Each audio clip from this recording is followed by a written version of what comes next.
And we are on. Cool. Your show. It is my show, I guess. You're right. All right. Welcome to Comic Dissection, the comic book club podcast where we talk about comics through an intersectional leftist lens. Sometimes that is harder than others. But this time we are talking about Semantic Error Season 3. We're finishing up our adventure with Jae Young and Sung Woo, and I am Cecilia Rose. I am Reno V. And let me ask you, Cecilia Rose. Well, first of all, let me say, I don't think it's that hard. I don't think we can help but talk about things through a leftist lens.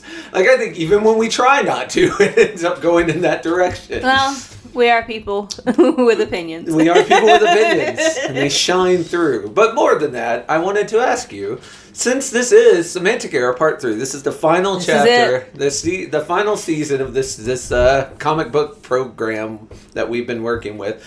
How do you feel, Cecilia? You have a feeling of completion of us finally closing the chapters? I was wondering, would it be bittersweet? Would you be overjoyed? Here's the thing. Have you already moved on to other No, here's the thing. guys? I never move on. It's more like, you know how they used to talk about like the sleeper cells, like the people who didn't know that they were like working for the communists until you speak the special code words. Yeah. And so that's how I am with activate. Yeah, that's how I am with all of my fandoms. All someone has to do is mention Sung Woo, Jae Young, or Semantic Error. A pretty picture of Sung Woo has to appear on your Instagram feed, and you're right back I'm right there. Right. It's like being a sleeper cell. It really is. That is what happens. Because here's the thing: have I consumed any new? Well, besides fanfics, but I don't really know if you can go by that. Have I consumed any new media for Harry Potter in the last 10 years? I mean, I watched not unless you played that game. No, I haven't. Okay. I haven't really. Can I still go down hour-long rabbit holes with someone if they want to talk? Just show me just a touch of interest. Same thing with Sailor Moon. I can still talk about it for hours. Just give me a minute, give me a reason, give me a time. Just give me a reason. It sounds like a threat. It kind of is. Give me a fucking reason. Just let me know you know about this thing that I like, and we will discuss it at length. I have opinions. They should have done this. They shouldn't have done that. I have lots of opinions. Well, you should have a podcast. Oh, wow. That's good. It's quite an idea you got there. Thank you. All right, well, Cecilia, without further ado, steer us into this train wreck of a relationship. Let's get started on, episode 53, right? Yep, season 2. Begin our tale. Episode 53 is where we start, and when we left our boys last time, Sung Woo had given in to his urges and kissed Jae Young. Because Jae Young really likes that carrot stick approach to life. Like, he's a very big fan of, like, beating you upside the head and then being like, look, little treat, come this way. Little treat, come this way. Oh. He doesn't know he's doing it half the time. He's it's almost subconscious. Yeah, really. Like Jae Young will often be like, oh, right when I think I'm out, he pulls me back in, as if he's not also. Well, I was gonna say as if Sung Woo's doing it on purpose. Like Sung Woo's more like just a blind dog that just keeps running into treats by luck. More than sense of smell or eyesight, and stumbles into it. He's blind and his nose doesn't work, but somehow he keeps finding things. Yeah, it's like you think he's a player, but he's really just incredibly fortunate. Like, I imagine in most other things, these tricks would not work. Like, Jae Young and Sung Woo just happen to complete each other with their mental disorders, just perfectly complement each other. It's like the puzzle pieces lock in, and then, It is. And, like all puzzle pieces, like they won't fit anywhere else, so you just put them together and put them in the corner. You put them in the corner. Put them together and put them in the corner. The thing that will make you very happy is it's kind of like a quarantine. You lock them away so they can't infect anyone else. Yeah, don't let them touch any other puzzle pieces. Just they go by themselves. Right. So we start with a little phone call because Sung Woo got home and Jae Young missed his voice. And Sung Woo gives him a compliment about being a good kisser, and in a foreshadowing of what will be a problem in the future, he talks about how much he's kissed before, and like, you don't need to know that, my buddy. Like, let the past be the past. If he's not actively kissing other people while he's kissing you, Just let it go, my man. If it's not a health concern, other people's body counts should never be your concern. Well, Jae-young, quite rightfully, has a bit of a player persona. Yeah. And, like, I do understand the notion of trying to gauge, like, how serious you are about someone, but you could just ask. That's what I say, yeah. If that is your question, then that is what you need to ask. But if I wanted to know how serious you were with me, I wouldn't ask how serious you were with other people in the past. Mm-hmm. And I wouldn't ask about other people in the past. No, I'm just... Like, this is a very immature... a comparison... This is a very immature route to go through it, because he doesn't want to just ask. No. And God forbid you let someone know you care about them. We will get there. Look, we will live there. We will build houses there that can stand the test of time because we ain't leaving. Nope. As I have expressed to you before, miscommunication is my least favorite trope. I fucking hate that shit.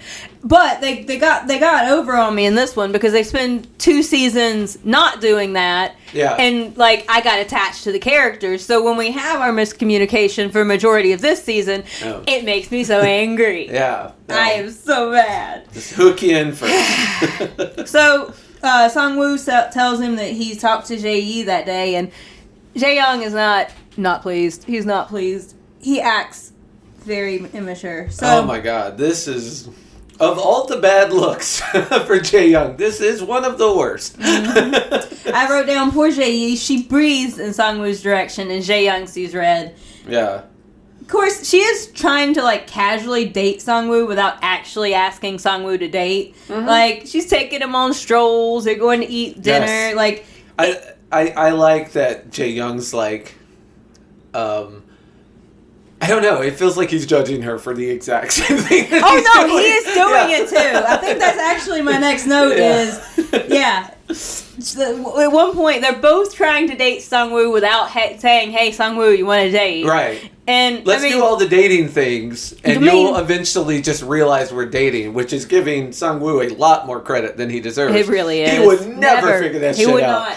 I mean, in Jae-young's defense, they are actively making out, at least. Yeah. Whereas with Jae-yi, like, this is all in her head. She wants a thing that's all in her head. Yeah. But it's still, if you want a thing, say you want the thing. Well, people move at different speeds. Like, I do give, because Jae-young, part of what his thing is like, he's already aware of the fact that he's in love with Sang-woo. Like, that is, for what little emotional intelligence either one of these idiots have, he is a little bit more emotionally intelligent than Sang-woo, and he is at least aware of the fact that he's already in here. Like, it's sunk. He's sunk. Yeah. So he's waiting for Sang-woo to catch up. Mm-hmm. And he doesn't want to scare him off. Yeah. But also, you actually have to have a conversation. Yeah, it's at some point. But yeah, Sang-woo's been hanging out with, I keep pronouncing it G-A. I don't know either. Okay, well, you keep pronouncing it your way. I'll keep pronouncing it my way, and the comments will let us know we're both wrong. Yeah. But Sang-woo's been spending a lot of time with her, and Jae-young, the green-eyed devil that he is jealous. And he basically gets Sang-woo to give him her number so that he can call G.A. up and be like, hey, let's go out to lunch. I just want to catch up. Which is not accurate. It is a fucking ambush in which he basically is just a monster. He bullies her. He is such a dick. Yeah. Threatens her in ways that don't not seem violent. Maybe just because his shoulders are so wide. But like, his threats are always ill-defined, but that's not better. I feel like it's the Good Place meme. Like, you see how that works, right? Because I don't know if you're threatening to beat me up, to murder me, to follow me around, drinking my favorite drink and wearing my favorite color, or something even worse. Like, I have no idea where this level of threat is. I don't feel like that would work on Jae-yi. I feel like if Jae-young had asked, hey, what do you hate the most? She'd be like, nah, I don't think I'm going to give that information to you. I hate this question the most. But Jae-young asks her to hang out and then promptly tells her to back off his man. Like, he is straight up, like, don't look at him, don't talk to him, don't give him nicknames. Like, none of, and like, She says she falls for these tricky questions. I don't think his questions are that tricky. He is very blatant in his back off or this will be war. Yeah. Like, it isn't... Well, the tricky questions are things like, you're both drowning and there's only one life vest. Who gets it? And she's like, well, me. Like, fuck, I'm not even dating this dude yet. And honestly, I'm just like, MVP right here. Right? Honestly, the women are the redeeming quality of this comic. They are way better. The guys are monsters, and Yuna, the ladies are... I don't think Yuna is a redeeming by the end of it. I love... Yuna's one of my favorites. She's a little shit stirrer. I do love J.E. though. Like, honest to God, the way that she's like, look, I'm not in love with Sangwoo. I want to date Sangwoo. Yeah. And honestly... I just want to try it out. See, it's like a jacket at a store. I want to try it out, see if it fits. And he's not wearing any other jackets currently, so why shouldn't I? And Jae Young's like, well, he's not, but he's really been eyeballing the jacket that is me. Which is another thing. Like, GA at this point should have started singing Beyonce's "If You Like It, Then You Better Put a Ring on It," because... Yeah. And then his questions aren't tricky. I just think they're not. he's pointing out that he's more invested in Sangwoo than she is, which I think is fair. But she is right. He's trying to gaslight her, and she didn't do anything to deserve this interaction. Like, she hasn't... but he is also right. Like, she was never in the running. Because he points out at this point that after he asks her the questions, and he's like... he's being a little shithead... He basically points out that he is fully invested and that she's not. He's like, okay, fine, I'm a jerk with a bad temper who's not above stabbing you in the back if shit goes wrong. What's your point? Yeah. Here, what is this? They're not actually dating, but Jae Young is still trying to stake his claim. But he points out that Sangwoo and him aren't dating, but that she's never a rival in this because he's saying that she was never in the picture to begin with. The only thing that keeps us from getting to the next level is Sangwoo. Right. Like, for all that he's been hanging out with Jae, there isn't any romantic chemistry there on Sangwoo's part. Sangwoo does not care. Which makes this interaction even less necessary. Well, it also... I don't think... It is true. Like, we know it to be true. But I don't think Jae Young believes that. Because I don't think... His reason for having this meeting rings hollow to me. Well, I think on a more serious note... I think he does think that... under the right influence, at the right time, with the right amount of alcohol or heartbreak or something, that she could sweep right in there. Like, because, as I think we said this last time, because they are undefined, like, I think Jae Young thinks that Sangwoo could fall for her if the quote-unquote conditions were right. And he wants to make sure it never even gets close to that. Like, you're not even allowed to use his first name. I think that this was more of trying to gauge how serious her interests are. Because I think he was trying to figure out how much of a fight it could end up being. Right. If GA had been seriously invested to this point, then... because he's straight up, he tells her that he likes Sangwoo, and he has every intention. It was a refreshing bit of honesty. It was. He had a moment. Well, I think it's also because GA is perceptive. Like, she's like, I'm not falling for this. Are you guys together? Well, if you're not together, then what are you doing here? Why are we having this conversation? If we were together, if you're not together and I'm not a threat, what's this about? Yeah, I do think part of it was Jae Young trying to gauge like where GA's level of interest is, so that he knows going forward how much he's going to have to watch her. Right. Jae Young is by nature apparently rather jealous. Which seems like this is maybe the first time that he's kind of jealous, but like, which also may be why he's so bad at handling it. Yeah.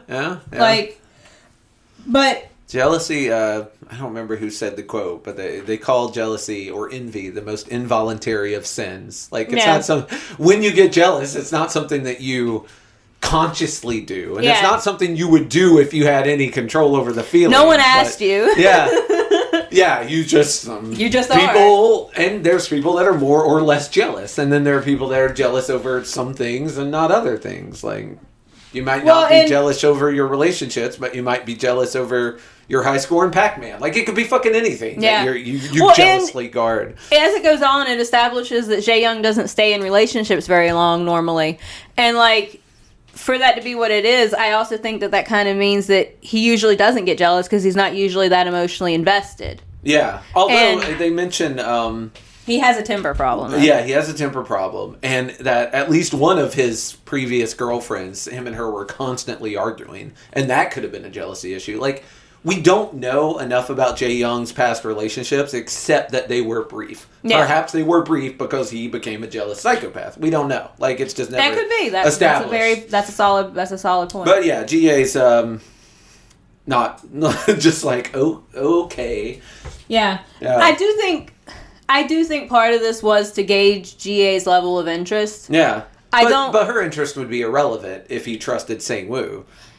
I think. Here's the thing. I don't think that there's any point in denying that Sang-woo is interested in Jae-young, and I think Jae-young knows that. Yeah. But I think that because Sang-woo has such a black and white definition of what a relationship is supposed to be, and that he literally doesn't get that it could be something else until someone spells it out for him, like he's a preschooler. Shows him the Wikipedia definition. Yeah, like he's a fucking preschooler. I think that Jae-young's fear isn't so much that he would be interested in a romantic relationship with GA as it would be that he thinks that would be the better choice because it's more normal. Right. Yeah. But I mean, it would be the same thing. Like, Jae-young would get dumped and Sang-woo would go off and start a miserable family with GA. But yeah, he's totally willing to accept the conceit that Sang-woo might leave him for GA. Yeah. Even if he does so for quote unquote the wrong reasons. Mm-hmm. And it is really like dude, you're leaving in a couple months. Like, yeah. Shit. GA is the only fucking character in this story with a single solitary ounce of emotional intelligence and or empathy. Yeah. Her reaction to Jae-young's is just like, she's got issues. And I'm putting a solid $5 on Reno having this exact same face when he was reading this part. The guy does have serious issues. Safe and true. So they go on, like, Jae-young's like, I know you were going to ask him out. Do you think he'll say yes? And then he does a little, like, impossible. I already have a whole semester scheduled for studies and game development. No time for further pursuits. Like, he does a little thing. And, like, little that impression. A little Sang-woo impression. And it makes her laugh. Yeah. Despite herself. And she was thinking that she'd be rejected. Like, she was going to confess. Oh, yeah. Which, but again... you never know if you don't try. You never know if you don't try. Yeah. And GA at least has the balls and the audacity to be like, I want this thing, I'm going to ask for it. Yeah, and she also realizes here, at the start of episode 54, that this thing between Jae-young and Sang-woo is not as one-sided as Jae-young seems to think it is. Yeah. She's like, well, obviously, she's thinking back to all the things that Sang-woo has said and been like, okay, Sang-woo's obviously also interested in Jae-young. The only time he's ever asked questions. And so I'm cool backing out of this in a relationship thing. Like, those two obviously are trying to do something, and I wasn't that invested. I was just going to ask, and if he said no, fine. I was going to move on with my life. Again, which either of these two only have been sane able to person. do. Absolutely. But this is the part that bothers me. And again, like I've said a million times, I'll say it a million more. Like, this is toxic as shit. She's like, well, we can still be... I still want to be his friend. I like Sang-woo as a person. And in a non-romantic way, I would like to maintain his friendship. Jae-young's like, fuck no. And I'm like, oh my god. So now he's doing the, I isolate you from every other person. Like, again, this is fucking... This is the kind of creepy thing that, like, abusers do. When they're like... No, you cannot have any other friends or support systems, or I actually don't want you seeing your family anymore either. Like, it's kind of just got to be you and me versus the world. And I don't think that this would be as much of a thing, though, if they had if things were in a more solid, established state. I think right now, because they haven't had a single conversation that ends well because they're both reactionary and stupid. Right. I just think I think that this comes from a place of fear. Oh no. And it wouldn't necessarily be abusive. Yeah. If they had established boundaries and had an adult conversation. It's so hard for them. Most of these things of control also secretly come from a place of fear. Mm-hmm. Jae Young's not unique in that, but it also, as someone who is polyamorous, I'm the wrong person to fucking read this, but I also, the biggest red flag for me is when someone you are in a relationship will not allow you to see people like other people. Like, that's a level of like, I would understand if I was seeing a girl and that girl walks and we were monogamous and she walks in on me kissing another girl and we fucking somehow fight through that, and then she's like, I don't want you seeing that other girl. I don't want you being friends with that other girl. That again. One particular person that you were making out with. Yeah, like, there is definite reason for that. But, like, if one day she just walked in and was like, yeah, that girl you do podcast with? No more of that. Like, she's got a vagina.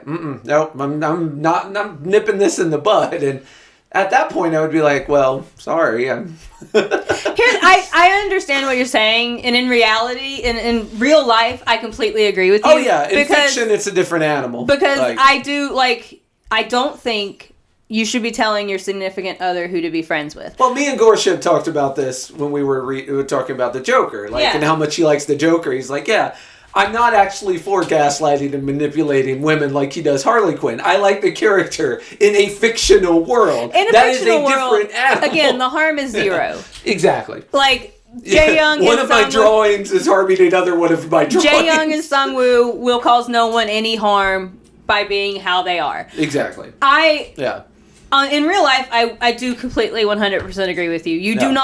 You should not be telling your partner who to be friends with. Granted, if there is a situation like you have a monogamous partner and you walk in them and kissing somebody else. That is a different animal. That is a different... Look, a condition of our relationship going forward is, I don't trust this person. I would like for you not to be alone with them. Right. That's a different animal. Totally. But in fiction, I don't mind the possessive stuff so much. Yeah. Like, I kind of think it's hot. Oh, no, it works in romance in a way it doesn't work in the real world. Like, when you watch romantic movies, most of the stuff that happens in those are the kind of things that would get you restraining orders in the real world. For good reason. As long as you don't carry this behavior outside of the fiction, you're fine. But for me, personally, it also makes it really hard for me to get behind these characters and hope they end up happy together. I'm like, if either of you got hit by a bus, the world might be better for it. For me. But I'm not, like, their eyes don't do anything for me. Their pecs don't do anything for me. I'm seeing this with a completely clear head, and I'm like, I would actually like more stories about GA and Yuna. And less stories about Jae Young and Sangwoo. Well, they do a whole bit here in a minute with Jae Young going to visit his family. They could have replaced all of that with Yuna and GA, and I'd have been fine with that because I did not care about Jae Young's family other than, I guess it is good backstory for maybe why he's such a possessive douchebag. Yeah. Yeah, but you could have handled that in just a couple of panels. You could have. As opposed to, like, that was like a 4-story arc. Yeah. We can fly through those 4 if you want. We got a lot on our plate this week. But yeah, Jae Young did the sticks and carrots here too, and after threatening GA for no reason, he's like, "Here's a bunch of dudes that you might be interested in. I'm friends with all of them, and if you would like to meet one of them, just let me know and I'll hook you up." Also, there's the line of, I can see why you'd want Sangwoo. He'll make a lot of money for you. And I'm like, yes. You, a woman who needs a man with money. You're not also in school to do something that will make a lot of money. That's irrelevant. the solution to this is money and a penis because you're a woman. So here's a pile of money penises. We know why all of his past relationships did not work out. Yes, his relationships with women. Like if he comes in them the same way, I can see why that happens. So one of the dudes she does actually take a little bit of interest in is Hae-young Jin Park. Yeah. Who was the dude who was playing the Frankenstein, who kept interrupting her half date with Sang-woo that one time. Yeah. And she might be begrudgingly a little bit interested in him. Yeah. So, but she ends up leaving. She's like, look, I'll leave it alone, but not because of your threats, and also not because this creepy file of dudes I could bang that you've handed me, just because, like, this, I don't, if Sang-woo and you have a chance at happiness, like, I'm not gonna fuck it up. And, like, if apparently even us talking is enough that it would, then I'll step aside. Honestly, if I was GA, I would be like, I would fuck with you just because you think you can come here and do this. Right, yeah. Like, that is... I would challenge accepted. I would... I don't want to be with Sang-woo anymore. Now I do. You know what? It's Chick-fil-A on Sundays. Now I do want to be with I don't want to be with Sang-woo. But if you think you're going to come here, you're going to come at me this particular way. Yeah. I don't want to be with him, but now I will be fucking with you. Yeah. Like, I'd be fucking... I would... Here's the thing. I'd have sex with Sang-woo just to piss Jae-young off. And I have no interest in Sang-woo, but I'd do it to piss Jae-young off if he came at me like that. Because, I do not take kindly to those kinds of, like, fucking manipulative threat carrots. Like, no. Manipulative I kind of would. It is a threat carrot. Yeah, it's like take the carrot, it's the carrot or the stick. No, I know what you mean, but now I'm just imagining like a little kawaii carrot with like a mean face and a knife. Maybe it's got a little poison icon on it. Like, manipulative threat carrot. Yo, manipulative threat carrot. You know what? If we had merch. Write that down. Manipulative threat carrot on a t-shirt. Yes. You know what? I think that sticker would sell real well. I will put my non-existent art abilities to the test, and we'll see if I can't make a little tiny mean-looking threat carrot. I love this. Yeah. All right. So this is where Jae-young, because you're right, GA says, hey, I want to be his friend. Yeah. Even though he's weird and all, and I'm not going to try to pursue a romantic entanglement, but I like him. He's fun to talk to. Like, and Jae-young's like, only text and only last names. Yeah. Here are the parameters. Mm-hmm. He's like, this Mr. Chu, what a cringe fest. Does he even know that you're this extra? Like, yeah. But he's learning, so yeah. Beats me, but he sure sees me as a sweet, ingenious graphic designer that I am. And then I love it when they do these panels where it's like Jae-young has put this little, like, he's got this imaginary image in his head, and then they're like, this has never happened. Yeah. This is not It's like, real. I remember when Sang-woo told me I was the greatest, nicest dude ever. And, like, why are you even telling this to GA? She doesn't believe this. No, either. she knows you're full of shit. Everyone's time with this crap. But it ends with her leaving. She's like, it's a beautiful day. What'd she say? The weather's beautiful, but man, what a crappy day. Great weather, but today sucks. Yeah. Which, sure. You go to a ambush lunch, like, those are never fun. Not a fan of the ambush lunches. So, Jae-young texts Sang-woo, and they're like, he's trying to sell the movie tickets from the first chapter. Yeah. Those come back. Yeah. And he was going to sell them to Yuna, but Yuna's not there when he gets there. Yeah. And the other girl. The only other female character. Well, what I mean is Sang-woo doesn't remember her name half the time. It's like, who's the girl that sits here? Where's the girl? Where's that one? That one? So, he tries to get Jae-young to buy the tickets that Jae-young gave him back, which, my man, come on. But this is all a cover, because at the end of episode 54, Sang-woo asked Jae-young to a movie. Yeah. Finally. Fucking finally. I do think Jae-young, or Jae-yi, should have gotten to confess. She deserves to be let down by the guy she actually likes, not the guy's boyfriend, who's Yeah. not quite his boyfriend yet. Yeah. And also, Sang-woo deserves to know he has options. Yes. I love the boyfriend folder. There might still be a chance for him to get out of this. Yeah, I like the boyfriend folder, and I wonder, do you think Jae Young spent the time to make these little blurbs about the dudes? Because, like, all of the pictures had these little, like, couple sentences of caption beneath the photos. I wonder. Maybe he got, like, AI to do it for him. It's like, AI, write a story about this guy.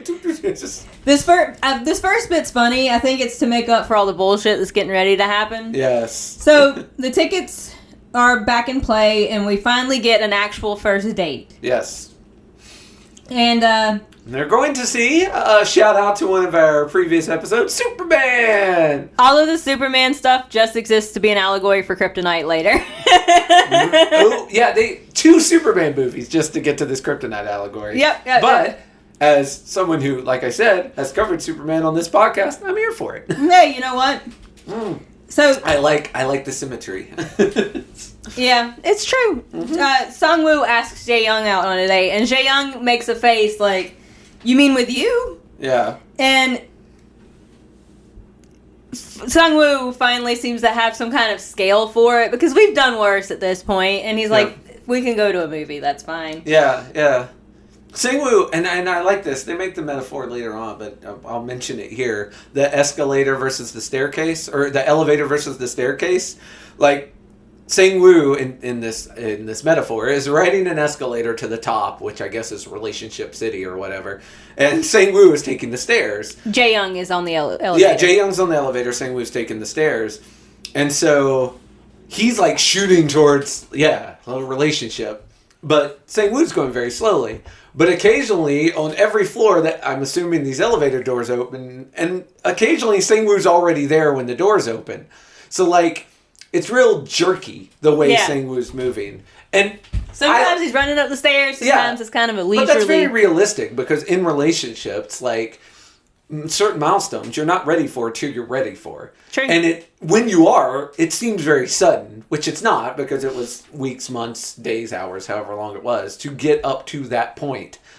Like, but then to the other person, it appears that, like, 30 seconds ago, you weren't, you didn't want to do public displays of affection, and now you do. Or you weren't down DTF, and now you are. Like, but for you, there was a whole long You thought story about it. You spent time. Yeah, that's the staircase you're walking up, and the person on the elevator cannot see that. But yeah, the date now seems like nothing to Sang-woo, whereas it was a huge. The date doesn't earlier. seem gross now, because they've made out. Because he does get flustered right here, and like you get some panels of him blushing, and it's got the little thumps for his heartbeat because he has a reaction to it, and he's like, "It's just a movie, why?" But it's a thing that they haven't done before, and it's a date activity. Yeah, and they pick out a Spider-Man, and Jae Young's like, "I'll pick you up after Superman." Yeah.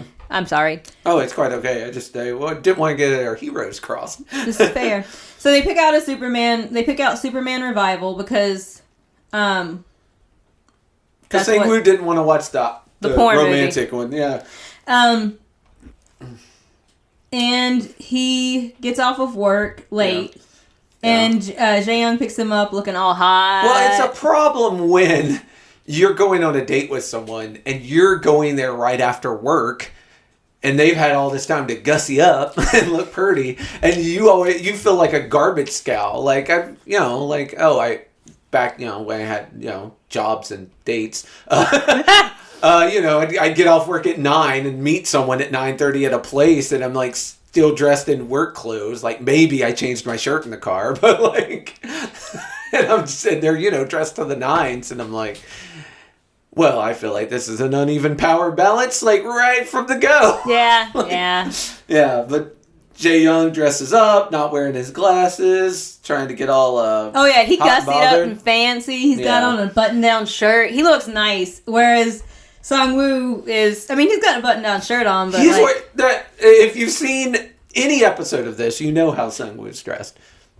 The same. The way he always dresses. like a trucker that just fell out of his 18-wheeler at the truck stop. Like, he is dressed as he is. You're dressed not wrong all the time. I'm not. it works for him, but it is how he is dressed. Sangwoo gets in the car and he's reminded of the last time they were in this car together. Yeah, ended with a hand job. It is weird when you get into a car that you've had sex in, or any sort of anything like that, because we're just sitting there like, all right. That's also true. Like when you go somewhere, like, oh, yeah, we had sex on that counter. Well, hope they wipe that down. Yeah, I hope that. Like, Jay Young, did you clean this car after we were all in it and stuff? Is there sweat still on the steering wheel? Because that should be addressed. They do a lot of pretty panels that were just made for me of like Jay Young turned all hot with his big shoulders. It's so pretty. And then we get to a panel that was just made for me, and it's Sangwoo going, "You could have parked the car in the theater's parking lot. We had to walk all the way, and now we're 3 minutes late." I hate missing the previews before movies.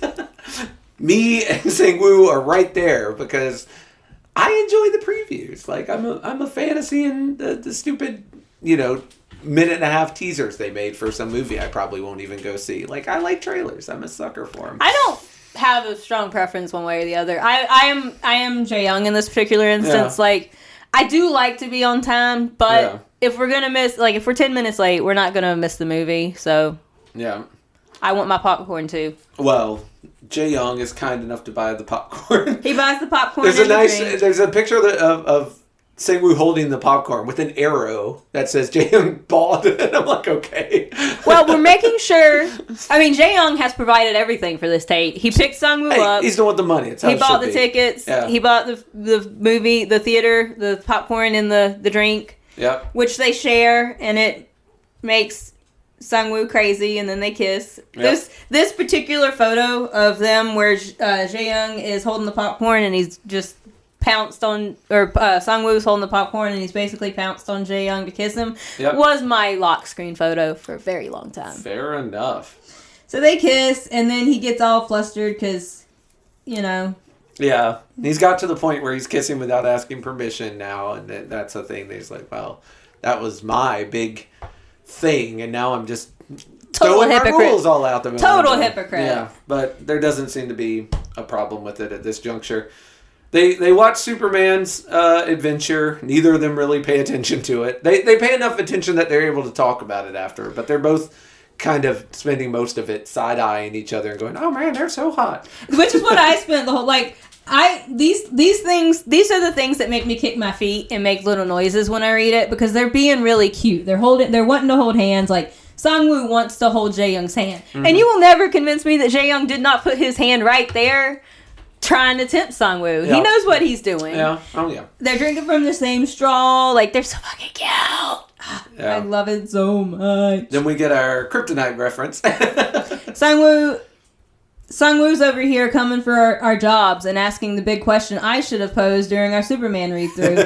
Is Superman a plant or an animal? I thought that was a great question. And, man, super plant over here. So after the movie, they're going for a walk through the park. And, that's when they start talking about... Felt bad for him when this is Sangwoo talking. I felt bad for him, talking about Superman. Pronouns, pal. I felt bad for Superman when the kryptonite got him. Being vulnerable is a scary thing. And I'm like, I get it, Sangwoo. We're not talking about Superman here. You don't have to lay it off for me that neat. That part was not said out loud because Jae Young would you have to say that for Jae Young to get it. No, facts. And then Jae Young goes on this little spiel about the fun of these movies is how the hero overcomes impossible situations, right? So they overuse the kryptonite and put him in a tight spot. Although it always turns out to be an asshole since Superman ends up winning. And then he goes on this whole thing about the plot and how the superhero movies work. Mm-hmm. And Sangwoo was like, I didn't realize you were so knowledgeable. Bitch, he didn't get into college just off of his good looks, okay? He has to have at least some skill or he wouldn't be scouted for all this shit. Yeah. I don't... Well, it's a common mistake when someone is pretty. It really is. Far be it for me to fucking bemoan the tragedies that befall the beautiful. In the same way, I'm not going to bemoan the tragedies that befall the billionaires. Sorry your life's so tough. But you can get by on looks, and if you happen to also have skill in a subject, it is often overlooked if you also happen to be good looking. This is fair, yeah. Yeah, like if Legally Blonde, anyone? Right? Jae Young is a good looking guy who has really good grades. And people are wondering which came first, the cart or the horse. Like, did you just get good grades because you're good looking, or did you also happen to be smart? Or maybe because you were good looking and were a cute child, teachers spent more time fawning over you, and that helped your education. And so it is a little surprising that Sang-woo has known Jae Young this long and is still underestimating his intelligence, but not that surprising, because as a beautiful person myself, it is something we have to deal with all the time. Cecilia? When you get poked at some indeterminate point in the future, just know you've earned it. I will know it is jealousy. Fair enough. There you go.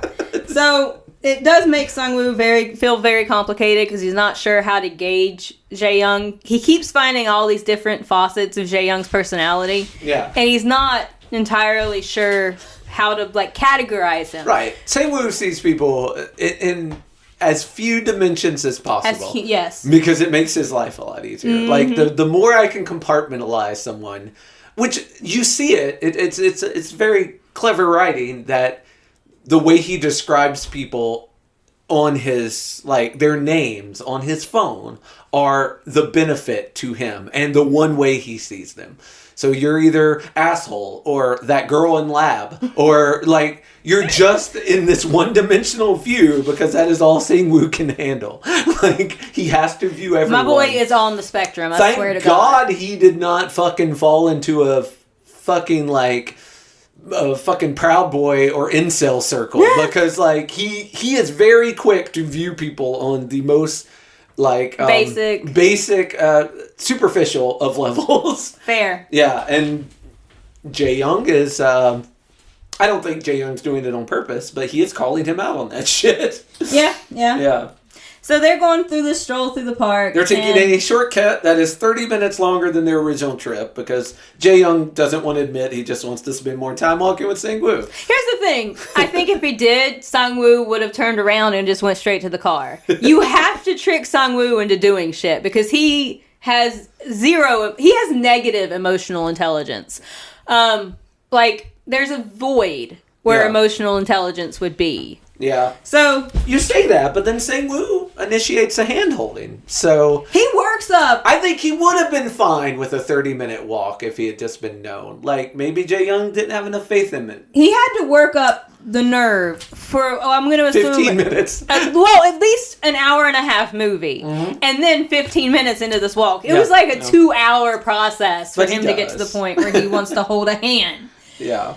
I do like, though, how Jae Young does this where he pushes a bit and then pulls back. It's like a tide at the ocean. He'll come in and, sort of mess with Sang-woo, and then he'll pull back and make Sang-woo do some of the work for himself. Yeah.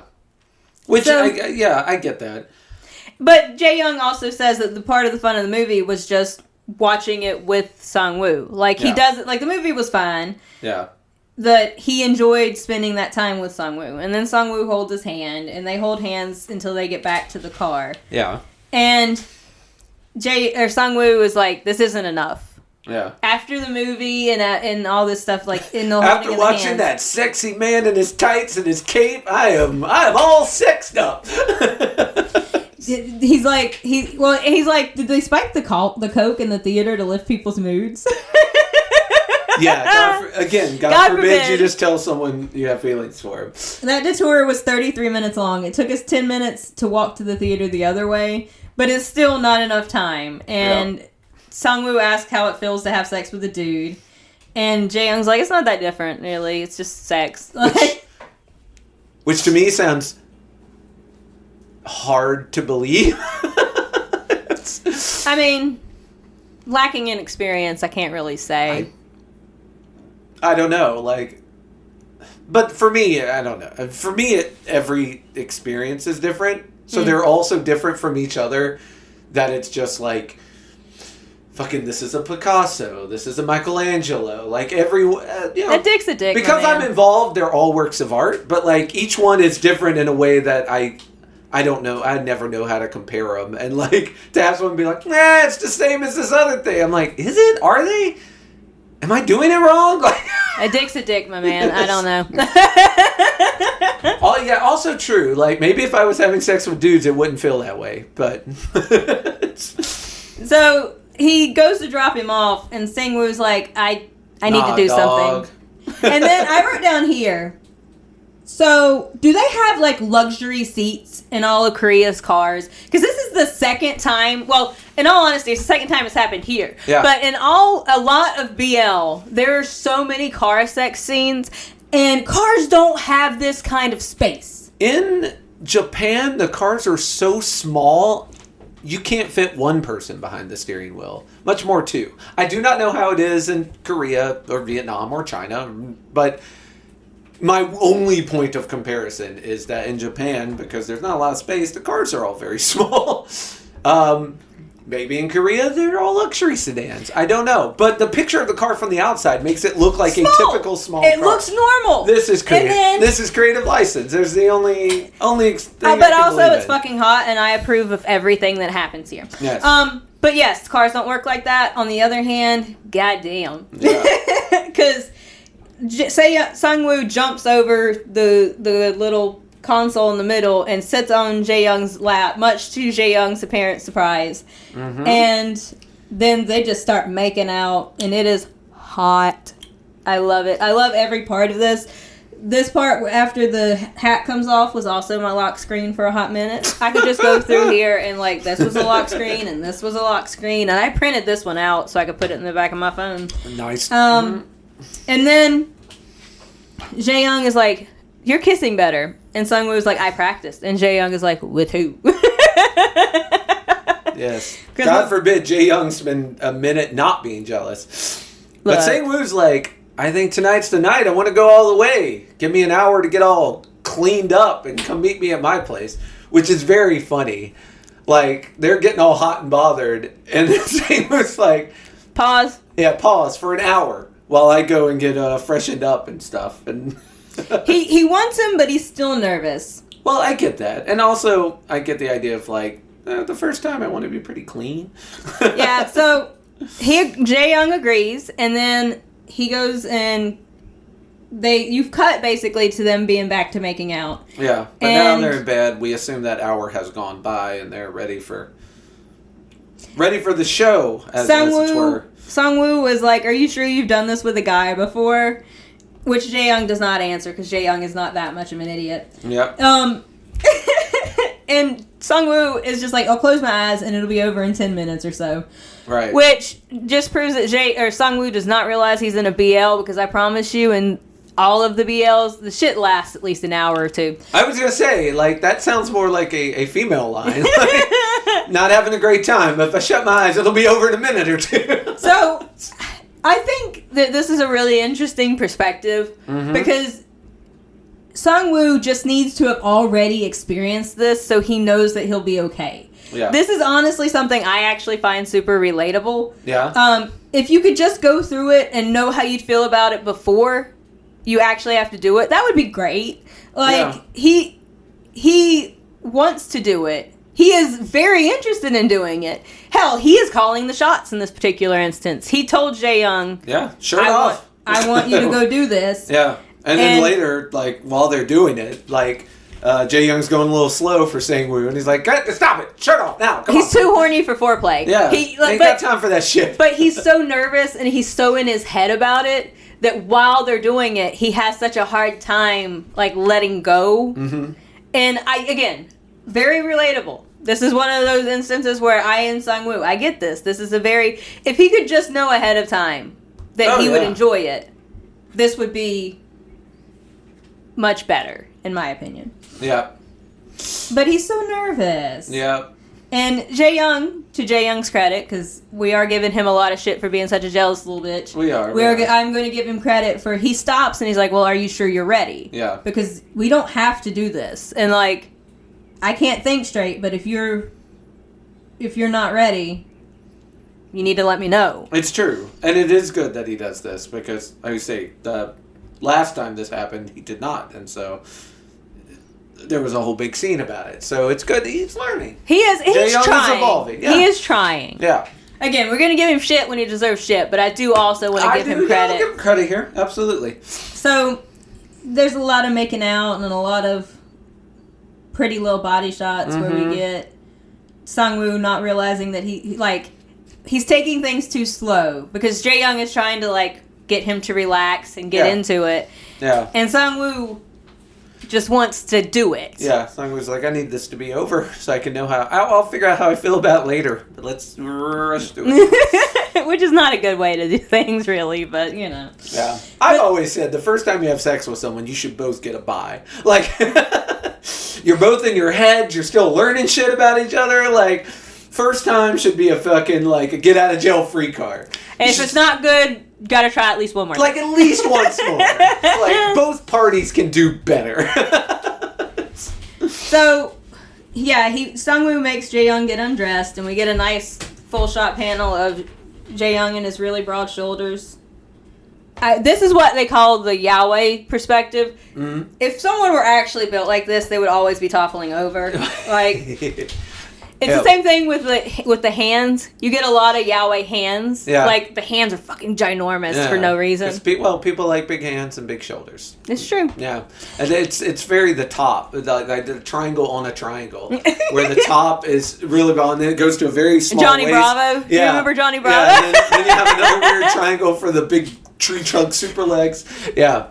Oh God, good thighs though. Right. The Yahweh where they get like the thigh shots and the thighs are really well defined. This shit's hot. Sure. So, I'm already at the next morning. Just let me know when you catch up. Okay. So Sang-woo is saying like he's surprised that he made it through an all boys school and military training without ever being interested in a dude. Like he's just.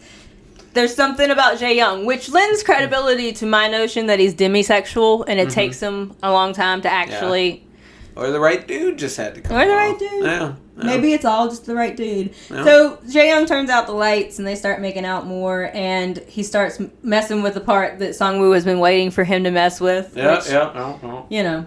There's more kissing and more making out and it's all very sexy. And so here I want to point out that I hate Manta's censorship because in other sex scenes in other places, you'll at least get a lightsaber. If you can't get a whole penis, you'll at least get a stick of light that shows what's happening. Yeah. And they could have done that. Manta. So, like, eventually I want to make you read The Dangerous Convenience Store, too. Yeah. And there is so much explicit shit in The Dangerous Convenience Store. It is on Manta, too. But they cut out literal chapters because they can't and refuse to show dick. So, like, they could just do lightsabers. You could censor it in a different way. As someone who grew up in before porn was readily available, we were forced to watch HBO and Cinemax and Showtime after, like, 11 o'clock, because then they'd show the racy stuff, which was just rated R with boobs. Like, that was it. Yeah. And I do remember watching those and being like, oh, my God, like... the weird stuff they would do to make sure you didn't see, like, you know, the quote-unquote, the good parts. Yeah. That was exceedingly frustrating to me. And so while I cannot relate to you on on the level to this, I was like, I didn't even, notice. I was just scrolling through. But I get it on a cerebral level because I used to have the same complaint when I was watching, like, Naked Prison Sins 2 on Cinemax, like at 12:30 at night, and I made that up, but I bet if you Google it, it probably exists. But yeah, because again, it wasn't an X-rated movie; it was a rated R with a little extra tit and ass, like. And I was just one you could show more. You really like I know that Manta is trying to make itself as accessible for everyone as humanly possible. Yeah. And Angie, one of the things that in that author's note that we didn't read I read it when it came out, but when in that author's note, Angie mentions that they're going to have to work really hard around the censorship because it gets real steamy. And work really hard to not show anything really hard. Yeah. Got it.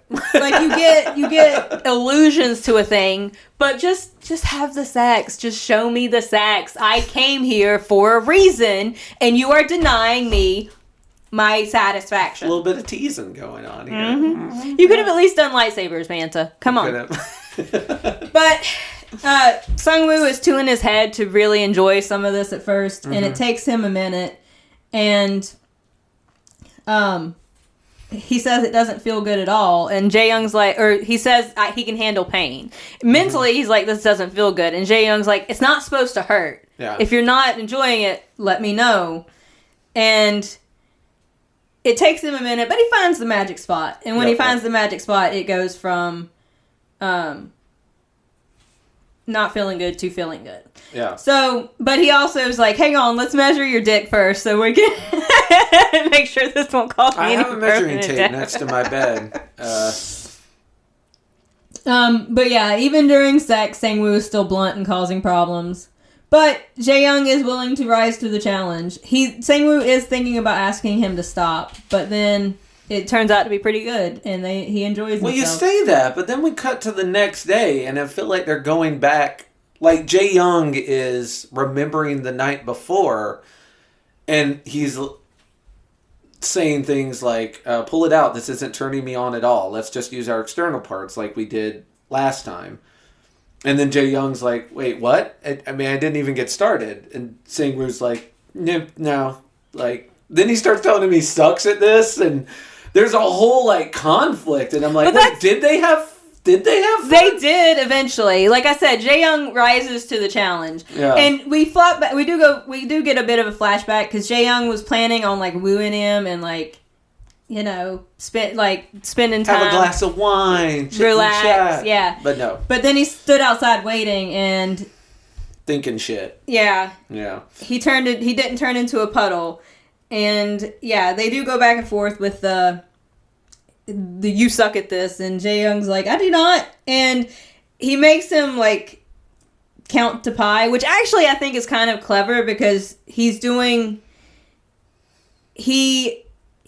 I like the pie thing. He gets Sang-woo focused on something else. Yeah. So that he's not so out of his mind with what's going on right here. And he can actually just experience it and enjoy it. Yeah. Because it does turn out to be pretty good. He doesn't ask him to stop. He maybe, and I do think he does drop the pi number after a while. Because the whole challenge was, I can do pi to 100. And he's like, I bet you can't. Well, I'm doing stuff. And sure enough, facts. Yep, he did get it. Jae-young does say he thinks he may have gotten a little rough, but he does again. He keeps getting consent, and again, I am going to give Jae-young credit. Yeah, because he's like, should I stop? Do I need to stop? Are you good? Mm-hmm. Like he keeps asking, and when he asks if he should stop, Sang-woo says no, or he shakes his head. No. He gives consent. Yeah, consent is gotten. Oh yeah, and I love that. But consent does not happen enough in BL. That is my one knock. On the other hand, sometimes I like the not consent. So we all have our things. Mood. But yeah, issue 58 ends with the corniest line. It's a crime to be this hot line. Yeah, Oh my God, shoot me in the head. So this is how gone Jae-young is, though. Like he can't even be smooth anymore. He's lost smoothness. So, Sang-woo can't set properly, and Jae-young is like, "You got to work today. I'm gonna go work for you." He goes and grabs him a whole bunch of stuff. It is wild, and I assume it's a cultural thing that like. You can call in and be like, hey, this person can't come into work. I'm going to come in and work for them. And they'd be like, oh, okay. I'm assuming that this is just a thing that happens in fiction, to be perfectly honest. Because it is real weird. Yeah, you've got to fill out paperwork. You've got to make sure your taxes are filed I'm going to clock correctly. in under his name. Yeah. I already know how to do the specialized job I feel like insurance is going to have a field day with this one if I get hurt on the job. Which is why they would never let me do this. It is a cafe. Like, this is not... Hey, you can smell hot coffee on yourself. So, But yeah, he opens Jae-young up. calls in sick for Sang-woo. He does, and he opens up the phone, and he's still in as Free Rider 3, which I wrote down. That must hurt. Like, that has to be painful. Yeah. But he goes to work for him, and he gets him snacks and food and stuff since he was a little rough on him last night. Yeah. Which is really sweet, in all honesty. Like, he doesn't leave Sang-woo to suffer alone, and he doesn't make him go to work. But he does make him, in return for all this kindness, you got to change your name, my name, in your phone, and you got to add a cute emoji to it. Look, if that's all he's asking for. Well, they are always doing these very cheap trades, like oh, I want a kiss for hours and hours of work, or these trades are always very small, and it's one of the very small things that it's one of the times where you can see they actually care for each other in a way that cuts through all the bullshit that they keep throwing at each other. Mm-hmm. It's like, look, obviously, that is not a fair trade for all the shit that Jae-young did for you today. Yeah. It is him, A, showing he cares, and B, a small little thing that kind of annoys him that he can get you to change. Yeah. He was hoping he'd be in there as, like, Jae-young, Hae-young with the little hearts. And so, like, he gives him rules. No using visual arts major, Zhang, or senior. Yeah. And so, when he comes back with all of the food, he gets a little kiss, or he says last night was really mind-blowing. And Sang-woo is, like, worried that Jae-young didn't enjoy it. Yeah. And... yeah. Jae-young is making sure he knows that he had a good time. Yeah, we had a great time. It was wonderful. And they're both in it. And their relationship will continue to be weirdly transactional for a while. Again. Trades in goods and services. I hate miscommunication. Oh. It's one thing if there's, like, an actual problem. But considering, and I guess maybe it's just because we know both sides, they both want the same thing. Yeah. And they just won't talk about it. No They won't, there's no, so we cut back in and we are back at the studio and Sang-woo has a little baggie with their stuff and he wants his stuff back and they're, doing this thing. Stuff exchange. Yeah, Jae-young keeps leaving in Sang-woo's clothes. For reasons. And he is now Jae-young with a little ramen bowl. Yeah. And he asks why he picked the little ramen bowl. Everyone knows this indicates a sauna or bathhouse. And Sang-woo's like, well, it's because everything gets steamy whenever I'm with you. Yeah. Oh, and by the way, this is all happening back in the workspace they share. And Yuna is back, and poor Yuna has to listen to all this, so my heart goes out to her. But yeah, they're talking sexy shit to each other, and this is where we get our elevator-escalator comparison, which I thought was a very apt metaphor for their relationship. So they go back, like, Sang-woo doesn't understand why this is such a big deal for Jae-young and, like, his dad. Like, they care very much about who they are on someone else's phone. Right. And Jae-young's like, well, would you feel the same way if I still had you saved as motherfucker in my phone? Right. And Jae-young's like, or Sang-woo's like, that's fine. And then he's like, actually, maybe it's not fine. Can I see? Yeah. Oh. Nope. And Jae-young won't let him see. Yeah. So, and then they start working on their game. Indeed. And that takes us into episode 60. They're talking about the tracks and the music and all this stuff and how much Jae-young still wants to hold him and kiss him. And then we get our escalator stairs thing. Yeah. And we get a part where they're talking about the game and Jae-young is working on the characters and stuff. Well, the DLC costume content, that you pay money to get different outfits for your heroes. And Sang-woo's like, well, that's not what I told you to work on. I told you to work on this other thing. And, like... Jae-young's like, well, this is what I'm doing. Yeah, this is what I'm working on. And there's a funny little bit where Sang-woo's like, okay, you just cut and pasted the women's outfits. Like, you put a lot of work into the guy outfits, and you put no work into the women's outfit. And Jae-young's like, Oh, you noticed that, did you? damn. Yeah, exactly. That was where I was going to take a shortcut. And Sang was like, nah, dude. Nah. Fix that. We're all about some equality up in this bitch. I want some pants for the women. Yeah, get the women fun outfits. Like, the women were just slightly different dresses for each one. Like, they sucked. And then they have a little conversation about public displays of affection, which I'm huge fan of never ever doing, but to each their own. Yep. Also, I will say that, like, it's a very different scenario because, like, any public display of affection I'm doing, it's not a fucking fuck you to the entire system and whether my marriages should be allowed or not. So there's not a lot of extra baggage on, like, if I'm kissing a girl in public, there's not a lot of extra baggage there. Whereas these two in this culture, kissing is a much bigger deal. Yeah. So they end up teasing each other, and Jae-young starts tickling him, and there's a tense kind of moment of, like, he wants to make out, and then Yuna interrupts the whole procedure. Yeah. And I took a screenshot of Yuna's face here, and I said, poor Yuna. Like, she comes in, like, drops her cup.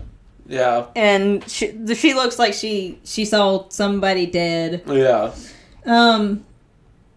We keep going, and Yuna's like, hey, Jae-young, come and talk to me. We need to talk. Let's go smoke. Yeah.